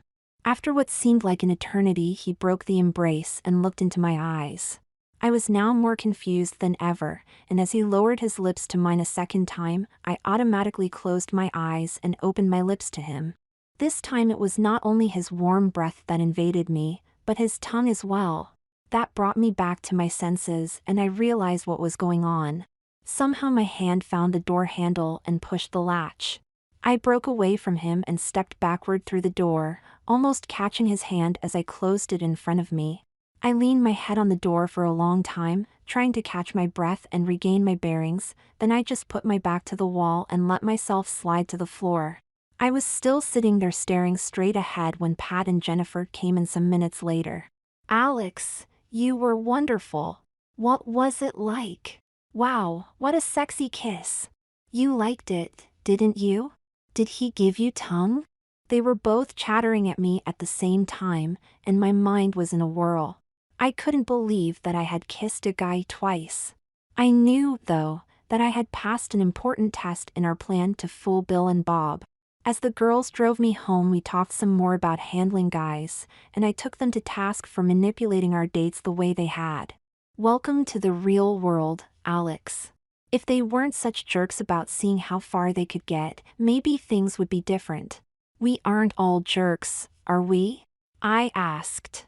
Jen just gave me her most sarcastic look. The answer is mostly yes, but you've got to stop thinking about yourself as a guy for the next few days. You've got to be the sexiest little babe on the block by the time Bill and Bob get home. Think that over while Pat and I get things going for the next couple of days.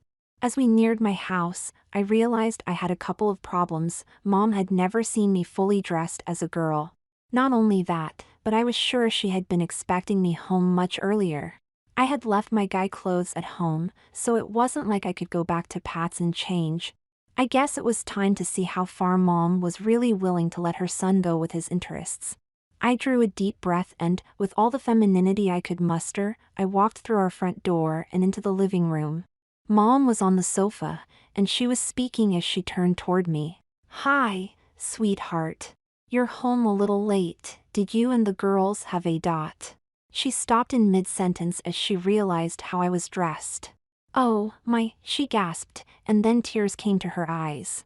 I thought I had really blown it and that my short career as a girl was at an abrupt end. Then she came to me and took me in her arms. As she gave me a tight hug, she said, "Oh, sweetheart, you're so beautiful. I'm sorry for the tears, it's just that I didn't think to see you all dressed up like that. You're not angry with me, are you, Mom?" "Oh, not at all, my sweet. It's just a bit of a surprise, that's all. I guess I was expecting to be with you when you bought your first dress." Tears came to my eyes then, and when we finally stepped back and looked at each other, we burst into laughter. Our mascara was running again. We dabbed each other's eyes, then we sat down on the sofa. I told Mom everything that had happened, though I glossed over the real reason for Jennifer and Pat's interest in dressing me up. When I got to the part about Paul and I on the porch, I hesitated for a moment, then decided that I needed Mom's help in understanding what was going on. I gave her all the details. "You shouldn't feel bad about the kisses, sweetheart. You said you wanted to experience how it feels to be a girl, and kisses are a natural part of a young girl's growing up. You were smart to stop it where you did, however. Boys can be easy to encourage, but difficult to stop if you let them go too far." I just nodded. "There's one other thing, sweetie. That skirt you're wearing is just a little short, don't you think? If you think this skirt is short, you should have seen what Pat and Jennifer were wearing, especially Jennifer. We could see her hose tops when she sat down. Well, I don't want to downgrade your friends, dear, but they may not be the best gauge of what's normal for a young girl your age. You above all people should know the effect that such a length can have on the young men." She was right, of course, and I admitted that to her. Just then the phone rang, and Mom picked it up. "Hello? Yes, this is the Howell residence. Who is calling, please?" Here Mom glanced at me briefly. "Well, Paul, we usually don't allow phone calls this late at night." "Yes, I understand. Paul. How had he got my number?" "Jennifer, of course." "Yes, that's all right. SHE's right here." Mom looked at me with a smile as she emphasized that word, and I blushed as she handed me the phone. As she did, I realized that I was going to have to use my newly developed feminine voice in front of my mom. But this was no time for backing out. "Hello? Allie, this is Paul." "Hi, Paul." I glanced at Mom and she still had that sly smile on her face. "I really had a nice time tonight, and I wanted to apologize for the way I acted." "Oh, Paul, there's no need to apologize. Well, after we got home Pat phoned me and really laid into us for our conduct, and she was right. I guess we all got a little too aggressive." "That's okay, Paul. Well, we'd like to make it up to you girls. Would you have dinner with us Thursday night at the Elms? Real formal and everything. We'll wear coats and ties and be on our best behavior. Please say yes." The other girls said that it would be up to you. Well, it seemed that Pat and Jen had indeed got things going for the next couple of days. Thursday night? I looked at Mom and she nodded her assent. What was I getting myself into? But how could I refuse? I guess that would be all right, Paul. Great. Thanks so much. I promise we'll behave. 7 o'clock, then? Yes, 7 will be fine. Good night, Allie.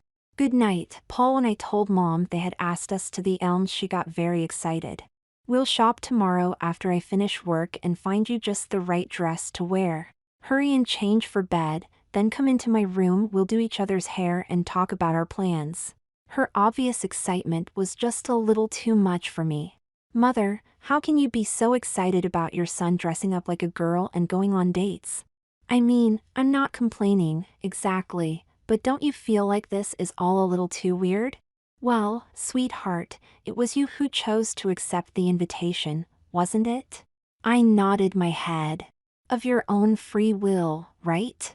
I blushed and nodded my head again. For some reason I was beginning to feel more than a little ashamed of myself. Well then, since you've made up your mind, I see no reason to do anything but enjoy the situation. Ever since I began to suspect your interests, I've been thinking about what it would be like to have a daughter to go shopping with and do these other fun things. Now I get to find out. I just shook my head and walked down the hall, wondering again why I was doing all these strange things. When I looked into my room, though, I suddenly forgot all about being confused or ashamed. Mom had been as good as her word. Laid out on the bed was a complete peignoir set all in white ruffles and lace. There was a nightgown, panties, a full-length robe, and slippers to match. My heart skipped a beat as I stared at that beautiful lingerie. It was gorgeous, and it really was mine. I hurried as best I could to undress myself and put my new possessions neatly away, then reveled in the luxury of pulling on those beautiful night things. When I skipped into Mom's room, there was another surprise waiting for me. She was wearing exactly the same peignoir. As we stood together at her full-length mirror, we really did look like mother and daughter.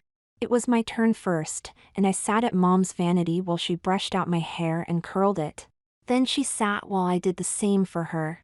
She helped quite a bit with the curlers, of course, but I felt that I was getting the hang of it by the time we finished. All the while we talked more about what the boys were like, what the other girls wore, and how they manipulated the boys all evening. Well, you're getting quite a little insight into these relationships, aren't you? I hope it doesn't make you too cynical about girls from now on. They aren't all like Jennifer, you know. I can tell that, Mom. Pat seems very different, although she goes along with Jen up to a point. But it seems mostly the guy's fault anyway. If they had more interest in us as people, and not just as the next conquest, they'd see through these little games.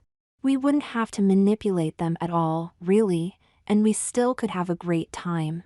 Well, sweetheart, if you can just remember that when the shoe is back on the other foot, this whole experience will have been worthwhile. Her comments made sense, and I began to think of myself on my next date as a guy. For some reason, the thought made me vaguely uneasy. Would I remember these things well enough to act differently? Exactly when would I go out again as a guy? I lay awake for a long time that night, experiencing all the sensations of the soft, silky clothes I was wearing and thinking about the fun talk Mom and I had. Then my mind turned to my date with Paul and what Thursday night might bring. When I finally fell asleep, I had several dreams that I'd rather not discuss, but I slept really well. Wednesday, I woke up very excited for the plans of the next day. I showered quickly, being careful not to get my curlers wet, then I dressed and did my makeup. When I finally took my hair out of the curlers and brushed it out, I found that it was easy to put it up in the French roll I had practiced on Pat the day before. Pat phoned right after breakfast, and the three of us went out shopping again. It was another grueling day of learning how to be feminine, but I had to admit to myself that this was beginning to be a lot of fun. They got me home just in time to meet Mom, and we began what turned out to be a marathon shopping experience. I quickly forgot my fatigue from the day's activity, as I began to try on dress after party dress in practically every store in town. Along the way, Mom bought me some more lingerie, a couple of skirts and blouses, and 2 pairs of shoes. When we weren't talking about clothes and shoes and makeup, Mom was critiquing my new feminine voice and mannerisms. We also discussed what my upcoming date with Paul would be like, and some of the things I should and shouldn't do. I found out that Mom was really smart about relationships, even if it had been a long time since she had been out. For my dinner dress, we selected a shade of rose that Mom and the saleslady agreed was one of my best colors. The design of the dress was modest, for Mom, but sophisticated enough to satisfy me. I had the impression that I would be competing with some eye-catching fashions on Pat and Jennifer, and I didn't want Paul to feel like he'd gotten the wallflower among the roses. The dress had a draped neck and bodice, rather high, and a straight skirt with just a hint of a slit in the side. Mom bought me a pair of matching pumps with heels that were almost 3 inches high, and some clip-on earrings and a necklace. When she offered to buy me a set of lingerie that also matched, I readily agreed. That night Mom had me model my purchases, then we curled each other's hair again. It was exciting and, at the same time, a little amazing to me that Mom was so open to the idea that her only son was now dressing up and going out on a date with a guy. As I thought about it, I realized that, while I was still a little amazed at myself, part of me was very excited with what I was doing. Thursday, 7 p.m. the next evening found me just finishing my makeup when the doorbell rang. Mom answered the door and invited Paul into the living room while I put on my finishing touches. My stomach was turning flip-flops, and I could see a very distinct flush under the foundation and blush on my cheeks. I couldn't even define the reason for my feelings. My mind was a complete blank to everything but the immediate task of finishing my beauty preparations. Fortunately, Mom was a good conversationalist and put Paul at ease for those last few minutes. Paul stood as I entered the room, and I could see he had a corsage that fortunately matched my dress. Mom was prepared, and tactfully took the flower from Paul, relieving us all from the embarrassment and risk of having Paul try to pin it on the bodice of my dress. To my anguish, Mom insisted on taking several pictures of us standing together. We finally got out of there, and to my chagrin, I found that David and Bob were waiting in Paul's car. They had decided to pick me up first. In my sweetest voice, I apologized to them as Paul opened the door for me. Remembering my manners, I slid across the seat to unlock the door on the driver's side. Somehow it seemed like it would be too much of a negative signal if I had slid back to my side, so I stayed in the middle next to Paul. Jen and Pat did an intentional stall, and I was faced with the challenge of 15 minutes of conversation with the three guys. Fortunately, Bob and David enjoyed talking about themselves and their sports exploits, and I think they were gratified to find a girl who seemed to understand what they were talking about. Paul didn't said very little about himself, but from reading between the lines I could tell that the other two had a healthy respect for his abilities too. When the girls finally did waltz down the stairs, all of us just stared at them for a few silent seconds. The boys had promised to be on their best behavior, and Pat and Jennifer had obviously decided to put them to the test. Where my dress was sophisticated yet modest, theirs were selected to show it all. Jennifer, in particular, was wearing a little yellow halter-style shift that clung to her every ample curve. She was obviously wearing nothing underneath. Aside from the stares and glares that Jen got, the night passed uneventfully.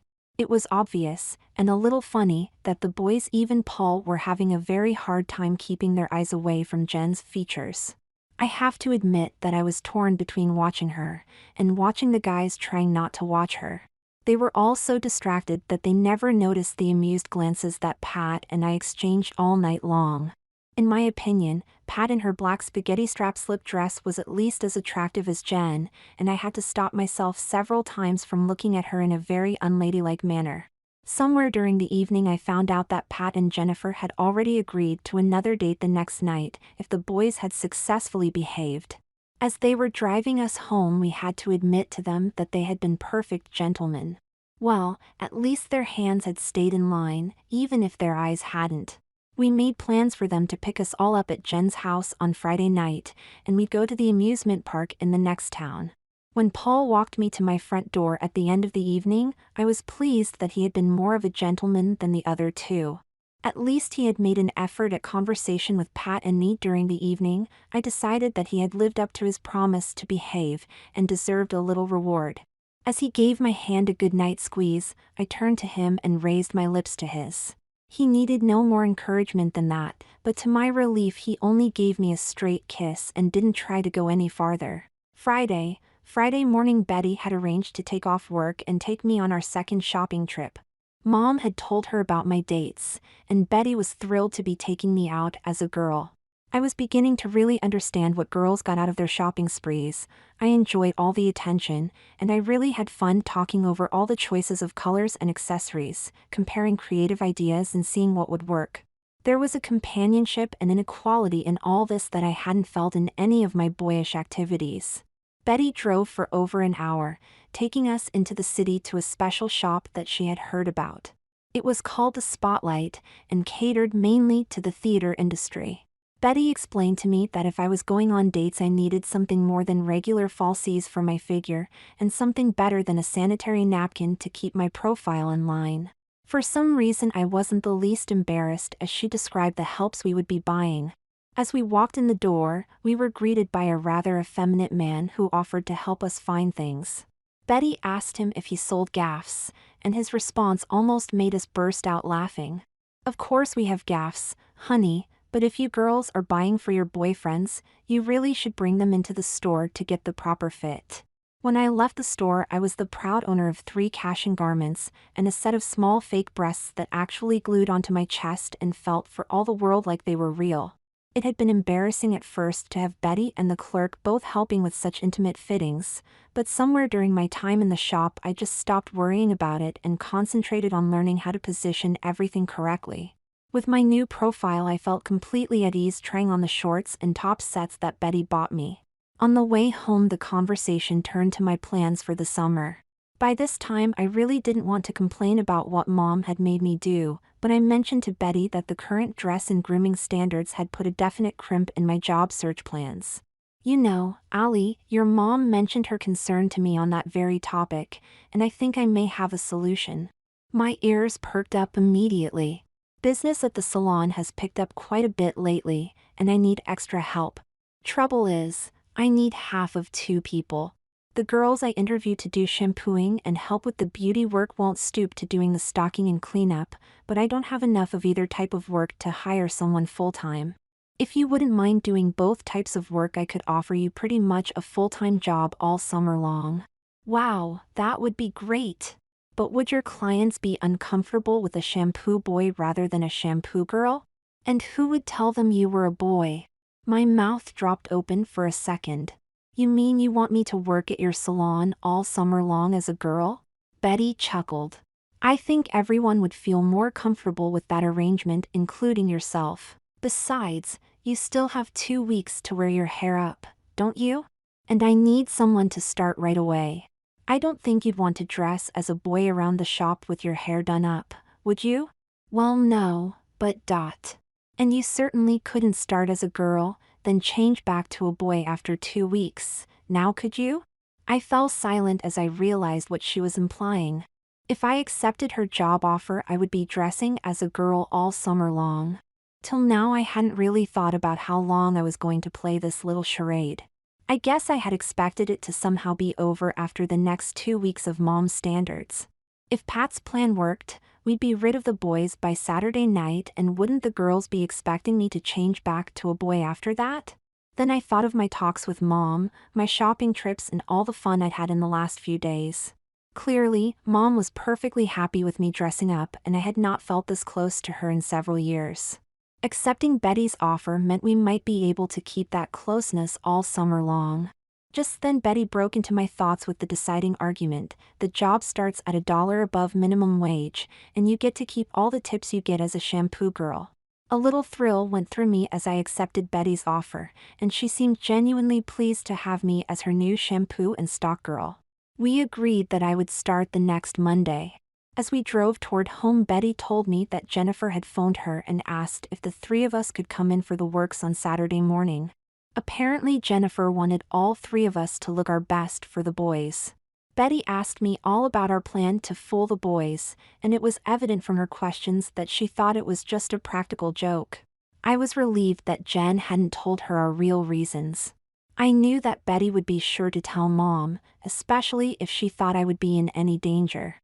I thanked Betty profusely as she dropped me off in front of my house, and she assured me that she'd had as much fun as I.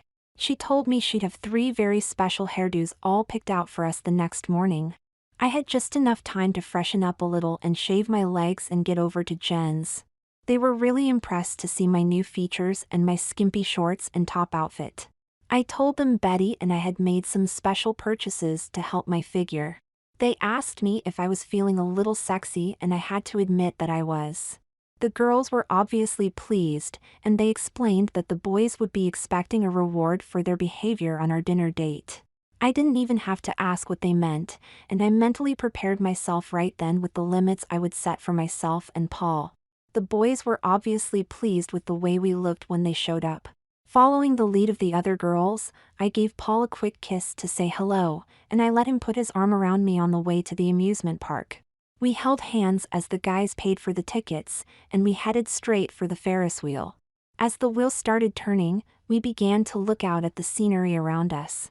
It was a little breathtaking at first to be going up that fast. I glanced back at Pat and Bob in the seat behind us and saw that they were already locked in a clinch, oblivious to what was around them. It almost made me a little jealous.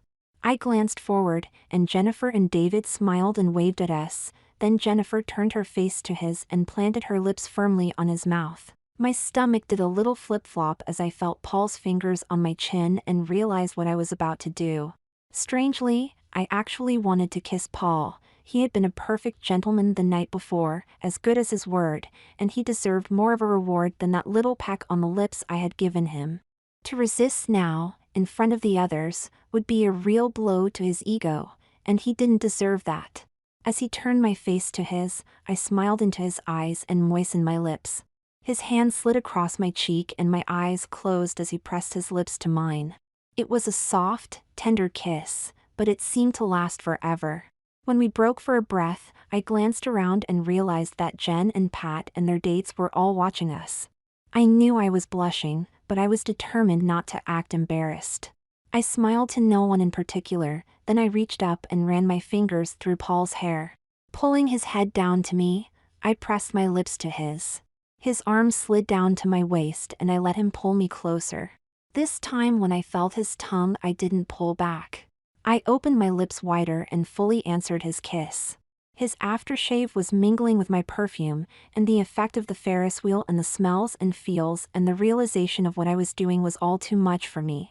For several minutes I just abandoned myself to the feel of his warm breath, his soft lips and his gentle, probing tongue. It all caught up to me when his hand moved from my waist over my hip to my bare thigh. I felt a little thrill go through me, but I suddenly realized I was past my limit. I broke our kiss and dropped my hand to his. I took his hand off my thigh, but not wanting to be too abrupt with him, I kept hold of it and interlaced our fingers.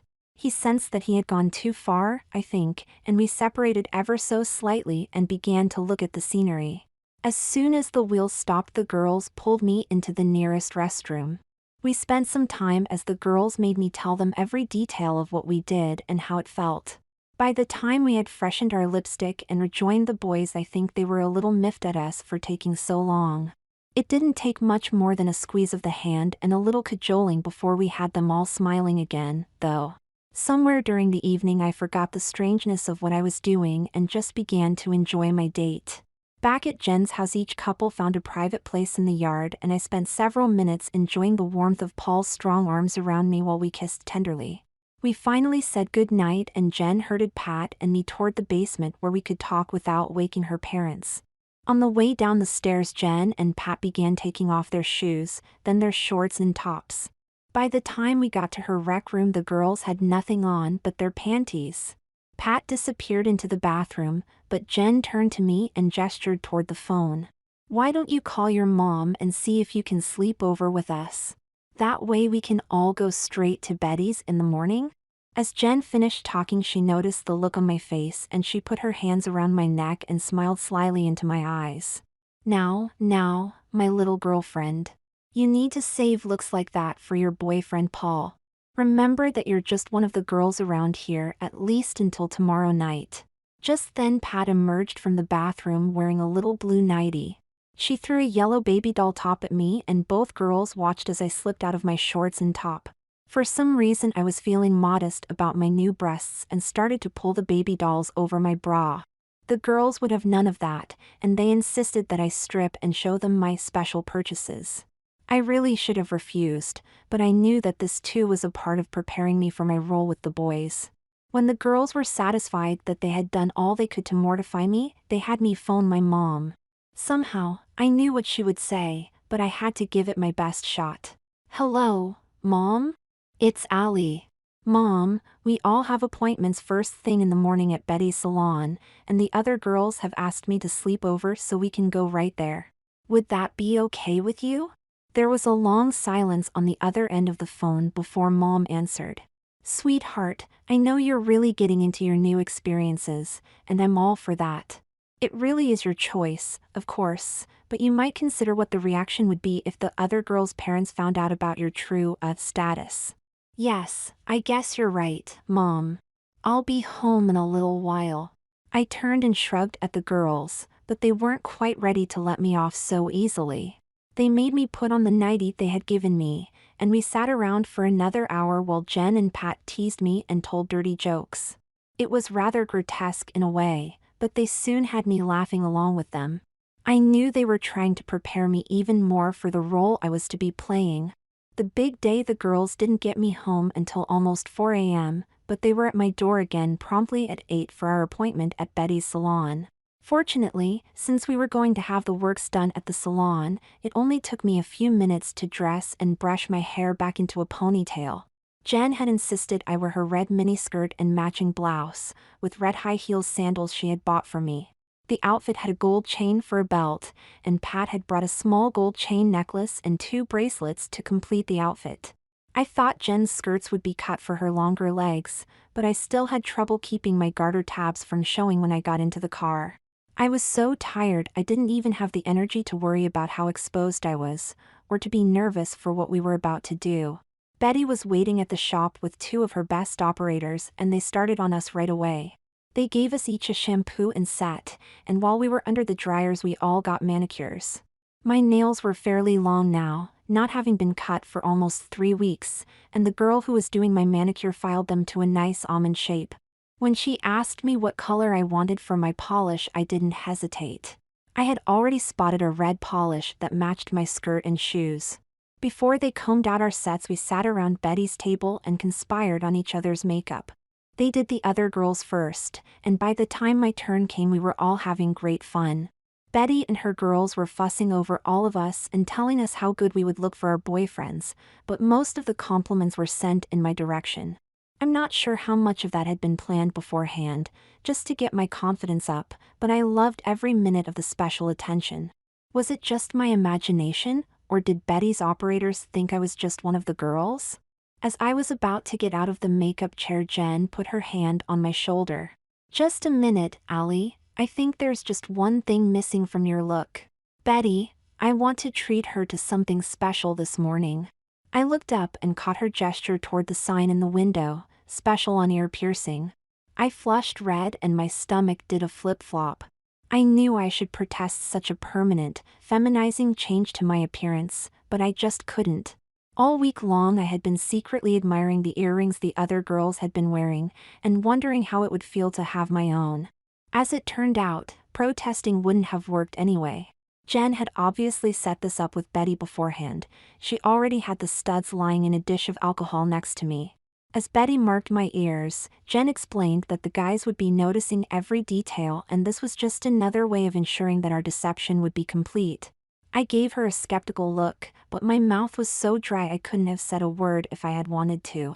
It was good that I was sitting down for this, because I almost fainted when I heard that little pop as the studs were driven into each lobe. Of all the changes I had gone through in the past few days, and all the experiences I'd had, this one seemed to have the most profound effect on me. As I examined the tiny diamonds now glistening at my ears, I really felt like a girl. When the stylists were through with us, Jen had a French roll that was perfect, with little tendrils that curled down her forehead and the nape of her neck. Pat's style was even more sophisticated. They had pulled her hair straight back and pinned it in single curls descending from the crown to the nape. Even though I was feeling very girlish, I couldn't help but stare at her. She looked delicious. They had parted my hair on the side and swept it back to the crown in a wave that covered the tops of my ears.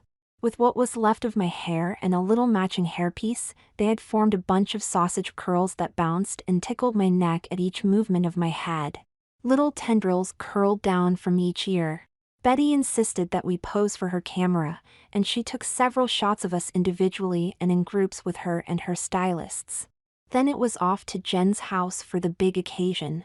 As we were walking out the door of the salon, Betty gave me an extra hug and said, "See you bright and early Monday morning, Honorable." I flinched at that, hoping the girls wouldn't notice, but Betty went even further. When she saw Jen and Pat's puzzled look, she said, "Didn't Allie tell you? SHE's starting as my new stock clerk and shampoo girl on Monday." Jen looked at me like I had just crawled from under a rock. She started to say something, but Pat gave her an elbow in the ribs. I think it's great that Allie has found a job for the summer. I'd like to see you try to hold down a regular job, Jen. On the way back to Jen's house, she shot a couple of verbal barbs at me, with Pat defending me all the way. Eventually, Jen tried to cover her feelings about me dressing as a girl all summer long, but she obviously had some bad opinions of a guy who would do such a thing. For my part, I felt strangely unaffected by the whole conversation. I thought Jen was being a little hypocritical. She had been a pretty forceful accomplice in my feminization all the way through. More than that, though, was my own feeling of comfort, I guess, with my choice for the summer. The emotions and the experiences were all very new and unsettling, but it seemed like fate that had brought me this far. We had about an hour before the boys were to arrive, and we spent it going over every detail of our plan as we did some last-minute primping and perfume selecting. When the doorbell rang, I stayed in Jen's room as the other two went down to greet their men. I heard the whole conversation. The boys barely said hello before they began talking about Alex and demanding to see him. The girls really built it up, trying to put them off and acting like they were real reluctant to do what the boys were asking. Finally, they gave in and called for me to come downstairs. I took several deep breaths, then slowly opened the door from Jen's room. My mouth felt like cotton, and it took all my strength and concentration just to keep my knees from knocking as I started down the stairs. My eyes were fixed on my feet, but after the first couple of stairs I was able to force a smile to my lips, and I raised my eyes to see the boys for the first time. These were two huge guys, each of them well over 6 feet tall and built like trucks. What saved the day for me was their expressions. They both had their mouths wide open, and I swear I could almost see the drools. From where I was on the stairs, I knew they could see all the way up my short skirt, and I could tell that their eyes were jumping from my slightly padded panties to my face and back again. A chill went through me as I realized how exposed I was, and I actually quickened my pace to get to the bottom of the stairs. It was obvious that the realistic jiggle at my bodice was a second focal point of the boys' attention. The chill I was feeling changed to a little thrill as I realized that it was already game over. I was the luscious bait for these fish, and they were ready to swallow me whole. The other girls were knockouts, it was true, and probably prettier than I was, but they were dressed much more modestly, and the boys seemed to be reacting as we had planned it. The rest of this little exercise was just a question of timing. My smile became genuine as Jen introduced me to the two apes. I stood very close to Bill so he could smell my perfume. As Jen said his name, I gave his hand a friendly squeeze and then stood on my tiptoes to give him a kiss on the cheek. I did the same for Bob, saying that the girls had told me so much about them that I felt we were already good friends. You could have cut the silence with a knife. Jen suggested we sit in the living room for a few minutes to get better acquainted. As we turned in that direction, the boys actually ran into each other and Bill nearly fell over backward. Pat and Jen were biting their lips to keep from laughing out loud. I covered my mouth with my hand to hide my smile. I hadn't dreamed that my little masquerade could be so successful. The boys and their girls all squeezed together on the sofa, and I sat on an overstuffed chair directly opposite. With my legs crossed, I knew they were getting another good shot of my stocking tops and panties, and, sure enough, the boys were so distracted they could hardly hold the thread of the conversation. I'm sure they had wanted to question us about the night of the party, but they were feeling pretty foolish over their obvious mistake about now. Just at the right moment, Jen's mom came in from the backyard and asked us to go to the store for a few last-minute things for the cookout. Bob and Pat sat in the back seat of the car, but Jen maneuvered it so that I was between her and Bill in the front. We kept a racy conversation going, and I tried to fill my role as a fun-loving gal every bit as experienced as Jen and Pat. Following our plan, I took every opportunity to touch Bill and smile at him as often as possible. We kept this up when we got back to the house, and I could tell that the boys were getting ripe for the next part of our plot. Bill in particular had a reputation for daring and sudden conquests in dangerous places. That was one of the things that had attracted Jen to him at first, but she soon realized that Bill hadn't stopped with her conquest. Now she and all of us were counting on Bill to stay true to form with his latest target, me. Sure enough, just before we were about to sit down to eat, opportunity came up. Jen's mom asked her to go down to the basement pantry to get a second bottle of catsup. Jen and Pat pretended to be busy with a vegetable plate and asked if I could go down instead. I said I'd do it, and Bill volunteered to show me where the pantry was. I saw a signal pass between Bill and Bob, and as we headed downstairs I saw Bob sort of following us at a distance. Apparently he was going to be the lookout. I began to feel a little queasy as I realized that they had obviously done this sort of thing several times before. Would the timing work out? When we got to the pantry, Bill turned on the light and stepped back to let me in. It seemed like a perfect gentleman's gesture, but now he was blocking the doorway, and he had full view of my rear as I stooped to look at the bottom shelves. The catsup was on the lowest shelf, of course. As I bent down to get the bottle, I felt his hand on my thigh, just at the edge of my dress. I gave a little yelp, and as I straightened up he pushed my back against the wall and leaned into me, making it impossible for me to move. I gasped and he put his mouth over my lips and jammed his tongue into me. He really was an animal, no finesse at all, and I found myself comparing his incompetence to Paul's smooth and gentle embrace. I tried to fantasize that this was Paul, and that helped to calm me just a little. I was struggling for air at this point, and Bill had me pinned so hard against the wall that I couldn't move. I felt his hands pushing my dress up over my hips, and I thought for an instant that I would have to simply surrender and give him what he wanted. Then I realized that I couldn't give him what he wanted, and he was quickly approaching the point where he would discover that fact.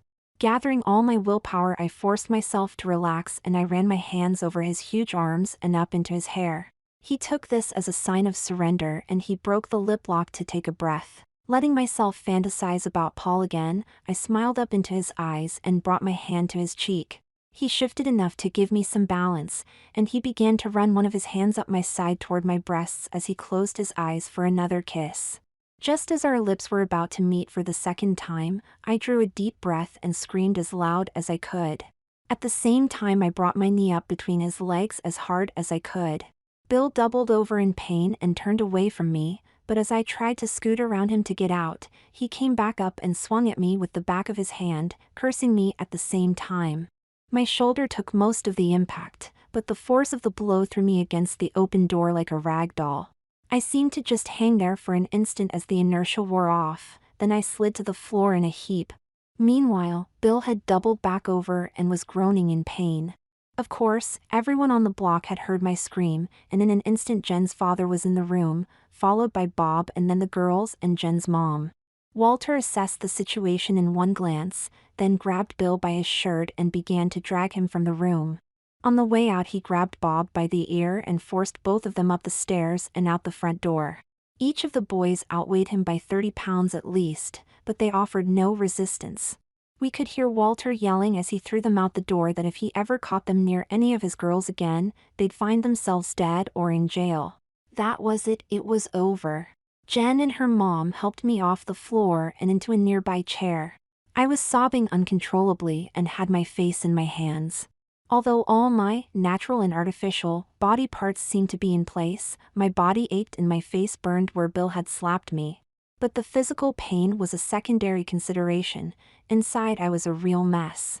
It was a great relief that our plan seemed to have worked, but part of me felt really dirty for having enticed Bill and set him up that way.